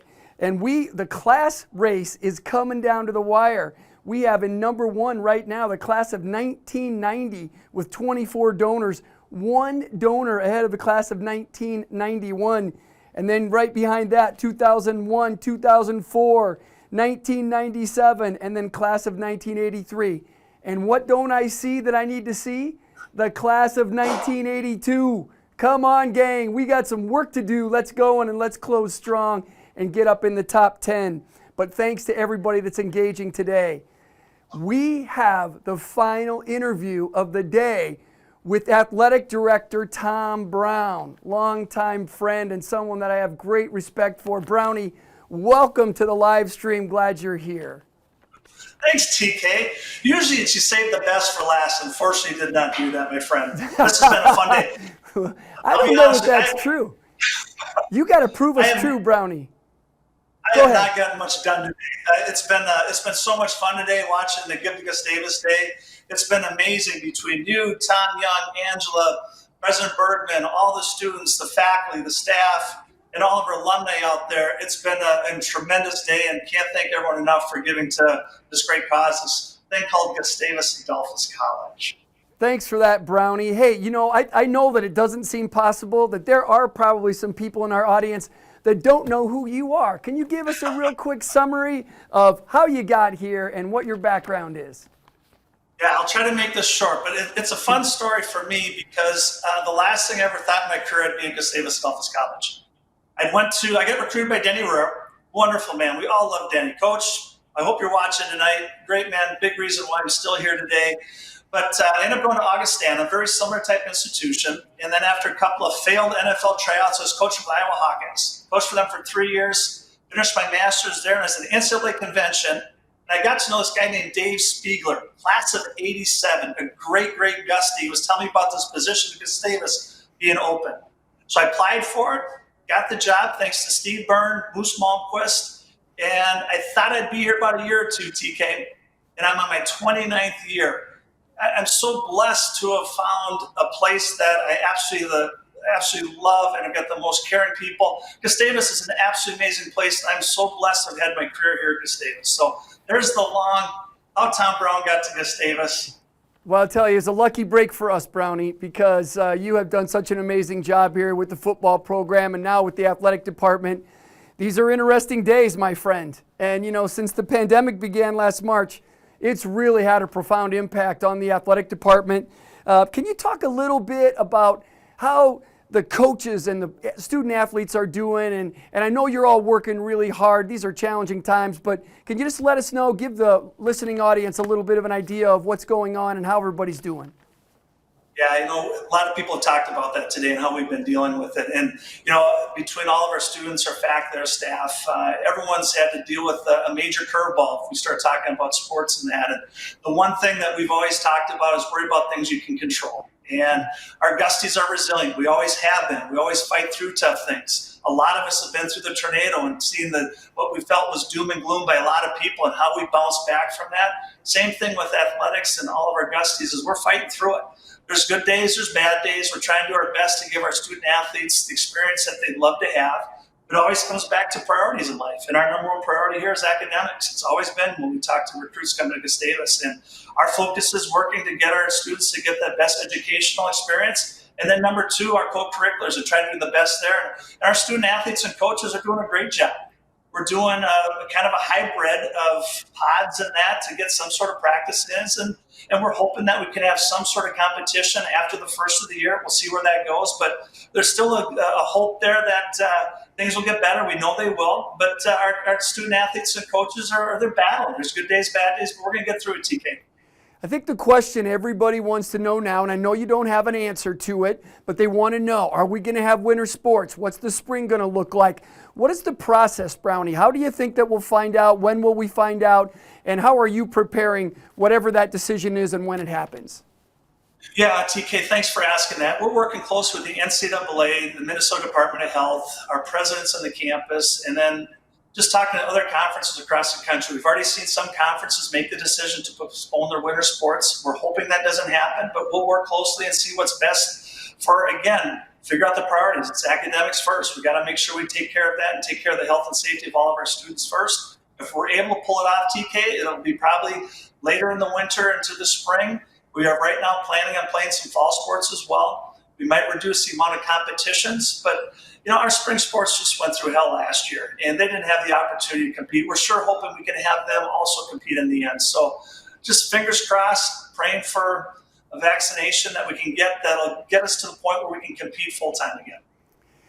Brownie, there are some things happening aside from the pandemic. Imagine that. And I know this is going to be hard for you, but we've got about 4 minutes left in this segment, and there is a pretty amazing thing going on in the life of the athletic department right now, and that's the expansion and renovation of the Lund Center. And I know that is where your focus is right now. When you get done thinking about the pandemic, can you give us in 3.5 minutes the pitch for the new expansion and renovation of the Lund Center?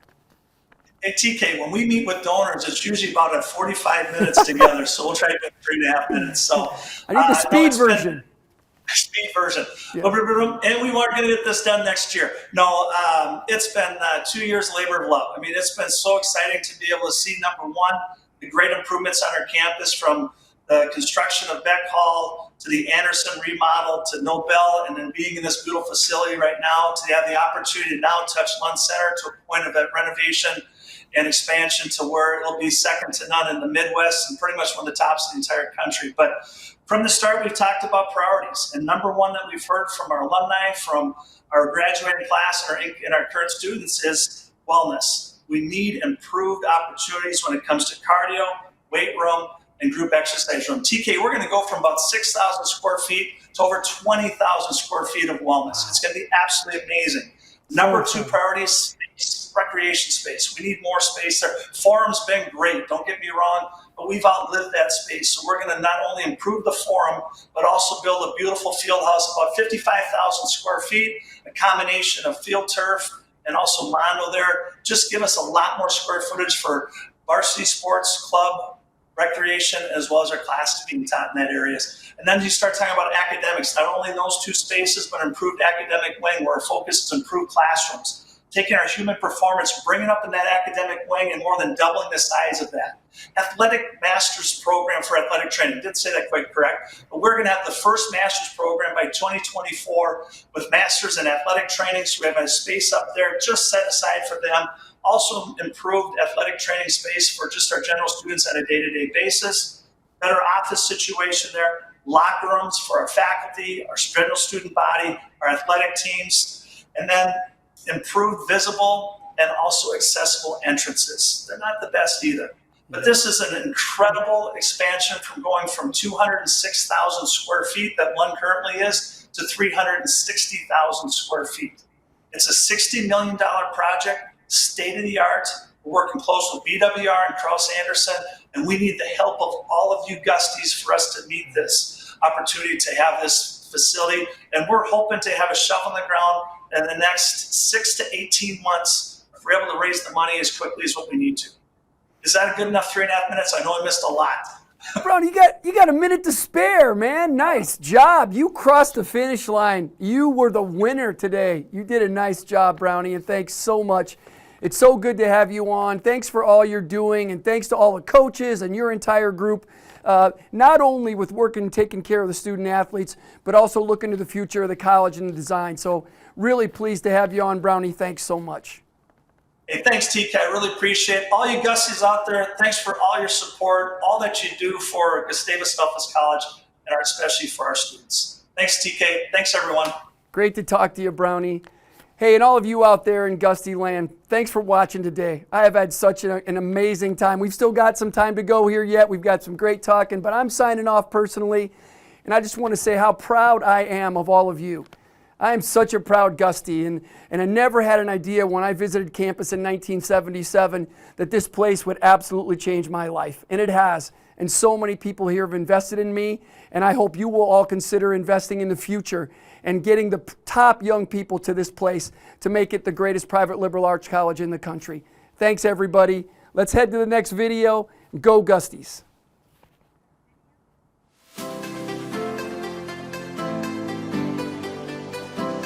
Okay, we are here on Hollingsworth Field. I am here with Coach Haugen, and we are at football practice, but it's a different football practice than I've ever seen before. Can you kind of set the stage for us? Yeah, you know, for us right now, practice is a little bit stranger than it's ever been. We're in pods. We're in pods of 11.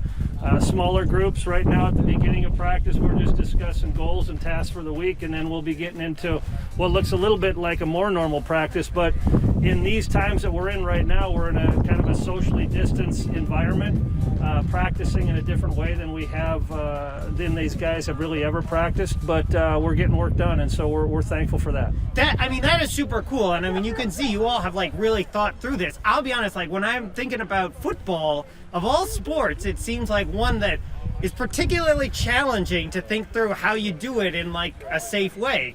Right, yeah, I think, you know, right now we've got a 3 o'clock group, and then we'll bring out a 4:30 group, so this is not quite half of the team that's here right now, so we've had to spread things out in that way. We're doing a lot of fundamentals, a lot of technique, because this is not football. No helmets, no shoulder pads, no pads. So we are not playing football, but we are practicing the skills that hopefully will get us in that place where we can, when we do get the green light to put our pads on, we'll be in a better place. So help me with this piece, because I feel like this is the most important question. There might be a lot of folks who would say, you know what? There's a pandemic and there's a lot that's going wrong in the world. Maybe we should just like take a break or like not do it. And yet obviously this means a lot to these guys and these students.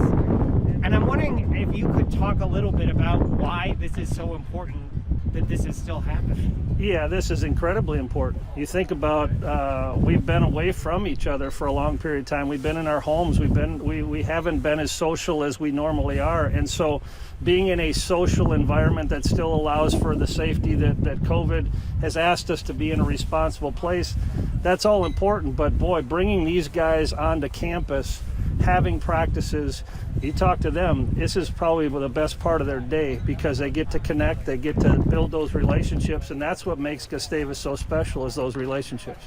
And specifically, what does football mean to these guys, to you, to Gustavus? It means a lot. It means, you know, it means a ton. You know, there's an incredible amount of training that goes into the preparation phase of playing a season. We're not able to play in a fall season. First time for me in 25 years that we're not been playing football, doing different stuff, but this is incredibly meaningful work that's going on right now in the lives of our players. Yes, what they're doing from a football standpoint, but boy, the relationship thing is where the rubber hits the road, and that part of it, I'm just happy to be out here so we can experience that with our players. Right. I mean, I think that that's something that we can all get behind. This past year has been tough and challenging, and the thing that's gotten me through it is the people that I care about and the people that I have friendships with. Yep. And that's exactly what's happening here behind us, is building those friendships. That's relationships. And you know what? These guys have been on Zoom sessions with each other as a team from March all the way through today. We had a Zoom this morning, so we're still doing a lot of Zoom sessions in the name of the pandemic and all the virtual stuff that's going on. So this group has made a commitment to each other from several months ago. So now to be the ability to be out on the field with each other practicing is a big deal. That is so cool. Well, I think that it looks like things are getting started here, so I should get out of you all's way. But thank you so much for everybody who's watching at home. This is a good reminder. This is why we support Gustavus. This is what it's all about. Yes, it's about athletics, and yes, it's about academics. But ultimately, it's about these students and the experiences that they have and the relationships that they build that will last a lifetime. And absolutely nothing can replace that, and nothing can stop it, and that is super cool. Yeah, it's amazing, and we're just so thankful to our alumni. I mean, you think of every one of these guys right now has got shorts on, they got t-shirts on, they got their shoes on, and all of that is because of our alumni. The experiences that our players get to have playing on one of the most premier fields in the country is special. So our thanks always goes to our football alumni and friends at Gustavus football, because without them, we couldn't do the things that we do. You heard it. You can't do it without you. So thank you, and please give and donate now. Thank you so much. Thank you very much, Coach. You bet. Thank you. All right, Gus. What are you gonna? I don't know. You gonna go stretch out?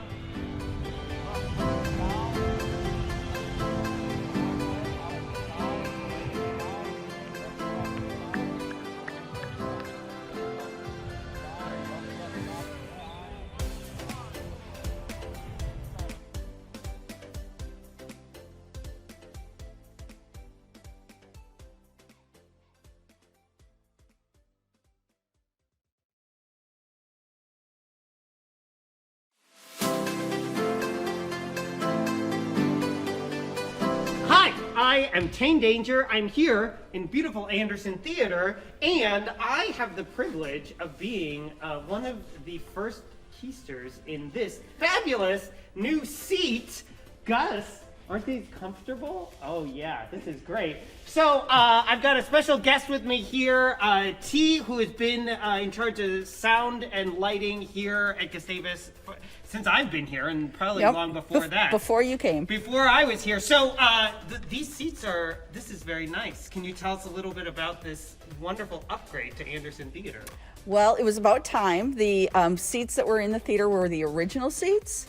So, original, 1971. So you've had like 50 years, literally like 49 years worth of use. People, sitting in yes. them. And because this section is the most popular section, this section gets the most sitting. Oh, you the think middle about section. Yeah, people don't always sit way on the sides, but we always have people in this section. So this is the most used. This is, these serve their purpose for a time, but it didn't go this way. This would be really uncomfortable. That would be really right, uncomfortable. Okay. Yeah. So how did you do this? Who made this possible? Well, we were fortunate. We had talked about wanting to do it, and one of our alums said, okay. And we got enough money from Miriam to do this section here. So we're only doing the center section at the moment. We are hoping in the future to have, we got little nameplates we're going to add names onto here. So we're hoping to sell seats. Doesn't mean you get to sit there every show. Sorry. No. Reserving your seat. But the goal is that we will start with this, and when we get the funds, we're going to head out and get all the other seats done. All right, because so thanks to Miriam Johnson, made a generous lead gift to get these new seats in. But then your donations are what really paid for the rest of this. And honestly, if you were wondering, we need more donations to finish this off, because can I just say, all of the students who are here, and Gus, how comfortable are these seats right now? Oh yeah, this is great. This is great. And then we just banished one student to the old seats just for a comparison shot. So let's just see how that is for them. Yeah, it's not great. Oh, ow, look there's no room in there. Okay, so please give to Gustavus and save the students who don't want to have to sit in these 50-year-old seats anymore. Your gift will make sure that everyone who comes to a wonderful theater production at Gustavus will have these fabulous new seats to sit in. Yes. Okay, good. Yay.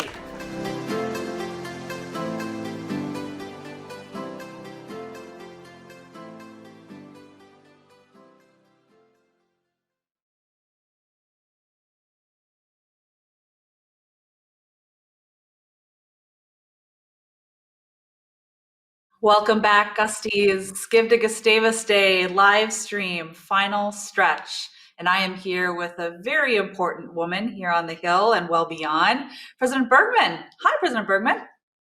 Great to see you again, Angela. How's the day been on your end? The day's been great. Yeah, it's interesting. In a typical scenario, when we've had the studio set up in the cafeteria, you and I have encountered each other often during Give to Gustavus Day. Today, we've been in separate places. It's almost like we've been displaced, but through place and time, even though we're both on campus. So good to see you finally toward the end of the day. Yay. I heard that the first decade challenge just flipped, and I wanted to give you a chance maybe to say thanks to those younger donors out there who have been contributing generously today on Give to Gustavus Day, because I know that establishing a culture of philanthropy here on campus is something that's really been important to you. Absolutely. And thank you to our first decade Gusties who've contributed today as part of this big Give to Gustavus Day. You're so special to me because many of you I know. So been fun to see that little ticker go across, and yay, we flipped that challenge. So yes, philanthropy is a habit. So now that you're in it, don't ever let that one go. That's right. We need you. But, speaking of philanthropy and generosity, I want to thank you. Turn the tables for a second and thank you. I don't know if everybody knows, but that 50-state challenge that we start off with strongly every year on Give to Gustavus Day is thanks to you and Dr. Tom. So many, many thanks on behalf of everyone involved in Give to Gustavus Day and everyone who benefits from giving to the Gustavus Fund for your generosity there. It's so fun to get everybody to participate coast to coast. It really is. And the 50-state challenge is one of my favorites because I, in a normal year, get to travel all over and see alumni in their homes and in their home territories. And I miss you, alumni. So looking forward to getting back on the road and seeing our alumni all over. Hawaii was the last state to flip, and maybe we could use that as an excuse to go to Hawaii. What do you think, You've got Angela? some work to do. Yeah, exactly. I think you and I can head to Hawaii. We could try to rustle up some more We can figure that alumni out. and parent engagement. I think it's a great plan. Yeah, absolutely. But, we can remind folks that even though you're not out on the road right now, we are gathering virtually. You've been coast to coast in a virtual environment, actually. We've held a lot of gatherings over the past few months all over the place, and we've got another series rolling out soon. So stay tuned, folks that are tuning into that. They are great fun. So watch for a chance to be on a Zoom meeting. You'll hear all the updates from Gustavus, and we'll have a chance to chat. So looking forward to all of those. Yeah, that sounds It's great. been a super fun day. I want to do a shout out to Tane Danger because Tane's been absolutely amazing. So thank you for joining us again on Give to Gustavus Day. There he is. Woohoo! Tane is amazing. We're so grateful for the way that you lighten things up and yet have this very serious side to you as well. So thank you for all your good work. Today has been filled with so many wonderful moments, but I have to say, Neil and Leandra's little musical interlude was just so great. And I heard it went kind of wild out there in social media. It has definitely gone crazy on social media. And I think, you're right. It was a beautiful piece set here, the video set here on the Hill. It just is such a difficult time for so many people right now. And it felt like it struck just the right tone for people to have a restored sense of trust and faith and hope in what's happening here at Gustavus. I mean, those of us who are here on the Hill more often, we know that there's lots of good stuff happening, but it's a challenging time. And so I'm glad that struck a chord, literally and figuratively, with so many far from the Hill. It was really, really lovely. Very special, and good thing they recorded it before it snowed, but hey, exactly. We're dealing with winter here now, and maybe we'll get a little bit of summery weather again. But hey, we're here mostly tonight to say thank you, a million times over. You all are so special to us, and the generosity that's been shown today to Gustavus. It's about the students. And that's what's in my heart as we think about students today, how unusual this is, and yet they're persevering through it. Got to give our students a lot of credit. But to you, our alumni and special friends of the college, thank you from the bottom of our hearts for everything you do for us, and especially for today. Give to Gustavus. Yeah. Yeah, absolutely. Thanks, President Bergman. Thank you for joining me tonight. I know it's been a long, busy day for you. And I echo your sentiments. So grateful for all of the generosity that's been shown today and every day by alumni and friends out there supporting the good work that's happening here on campus. Exactly. So I'm going to let you sign off. Go Gusties. Here we Kick go. off your heels. Yay! Go Gusties.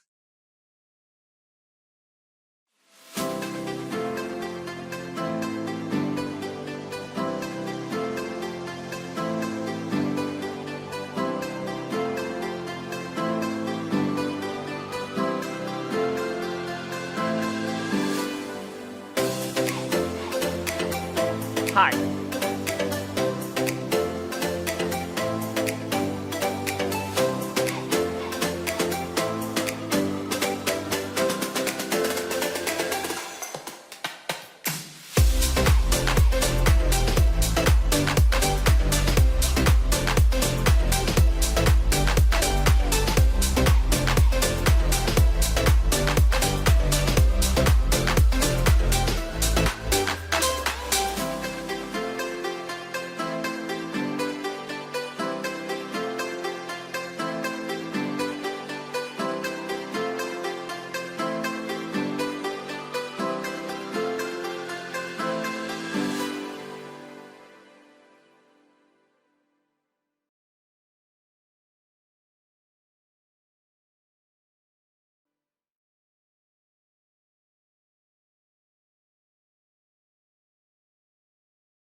Segment of this part of the day, Give to Gustavus 2020.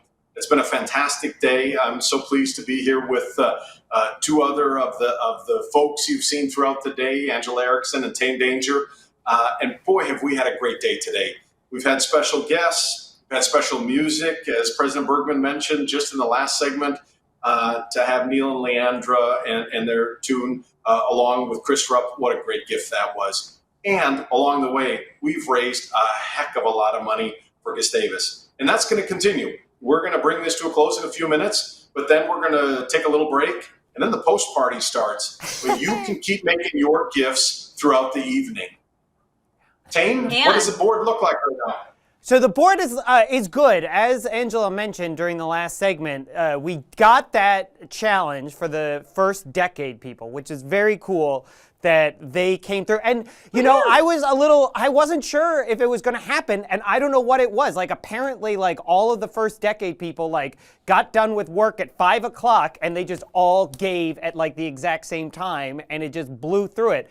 I will say we are very close, honestly, on new and long-lost donors, and so if you consider yourself new or lost, please make a donation and click that box and help us complete that challenge. I'm going to throw it out there again one more time. Parents, you can step up. And I am just realizing now, parents, like, it could be that you're the parent of a Gusty. It could be just that you're a parent generally, I think. I don't know if we, like, fact check this when people say, but you could be a parent in spirit. I'm a parent to a cat. And this is the very last thing that I will say, which I did not realize until today, is that today is National Cat Day. And if you donate $60 or more, don't forget, you get one of these super cool Gus masks that makes you into a cat for National Cat Day. So, yes, I'm mostly making this pitch partially because, as you noted, we're going to be doing an after party from 8 o'clock to 10 o'clock, which is going to be super fun. And it's going to be a super power hour where we're hoping that a whole bunch of people more give. So I'm going to save my breath for that next 2 hours, which is going to be super fun. Angela, you say something. You know what? I'm so glad you made the connection between National Cat Day and the Gus the Lion mask. Oh my gosh. But the one thing I will tell you is that there have been a few folks who have made gifts over $60. But if you don't check that little tile, you won't get your mask in the mail. So make sure that you check that tile. Once you make that gift of $60 or more, it sort of unlocks it and gives you the opportunity to click it, but you've got to click it in order for it to count. The other shout out that I want to make that I've been trying to get in all day, but haven't had a chance. Part of why that young alumni or that recent grad challenge, I think, just flipped is Zach Dilger, my assistant director of alumni and parent engagement, member of the class of 2015, has been grinding hard on his class to make an impact here on Give to Gustavus Day. He's been trying to get them up to the top of the leaderboard. Hasn't quite gotten there yet, but I'm certain that members of his class have been contributing to that young alumni, that recent grad challenge. So kudos to Zach. He's been the man behind the scenes, looping in some of the people that have been coming to us from off campus, who have been Zooming in, so to speak. So definitely want to give him a shout out there. Any other shout outs, Tom? You want to talk a little bit about the behind the scenes crew? Obviously, you know, it's all glitz and glamour for us that get to be on our personalities all day.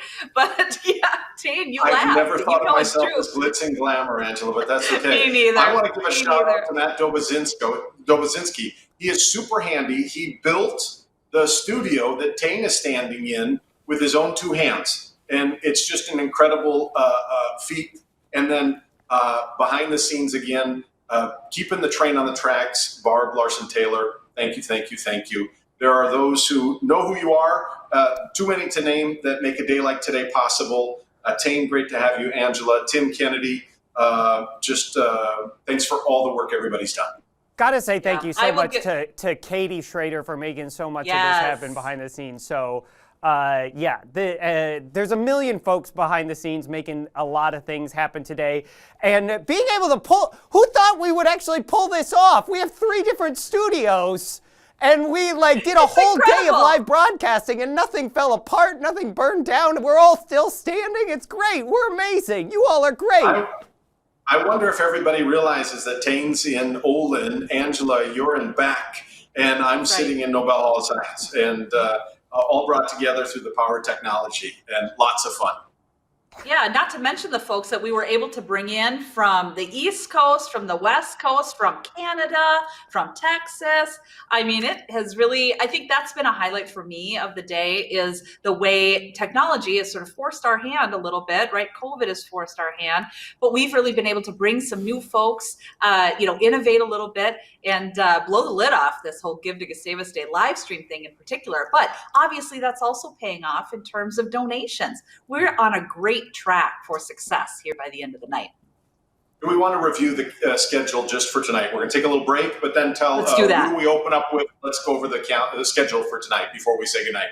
Come back, join us for this after party. Anybody who donated any amount will get an invite to this after party. It's going to be super fun.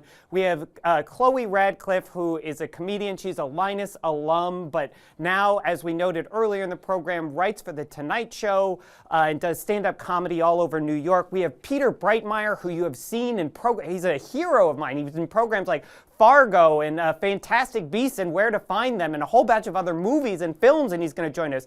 My friends Ryan and Lauren McGinty are going to join us and do a live cooking demonstration on this.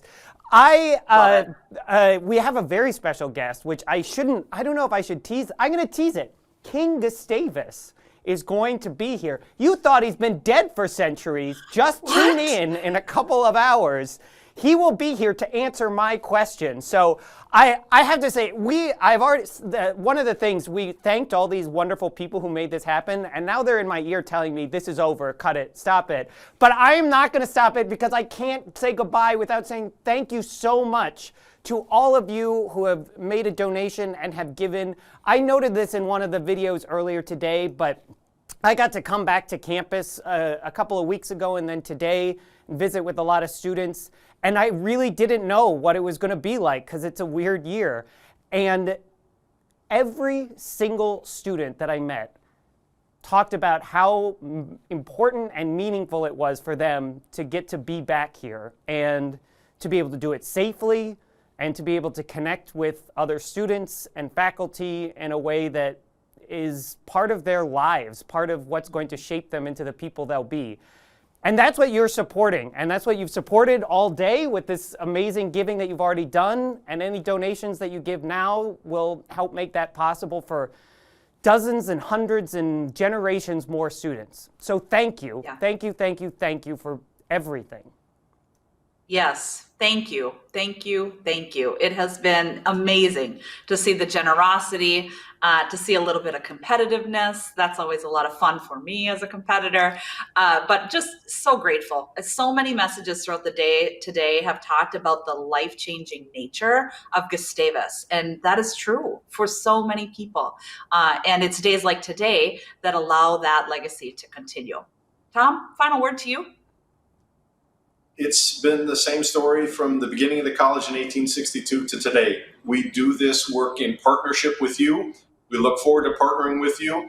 The website will be open until 10 o'clock. The party starts in about an hour. We'll see you then. Go Gusties. All right, see go you in an hour. Gusties. Keep on giving to Gustavus.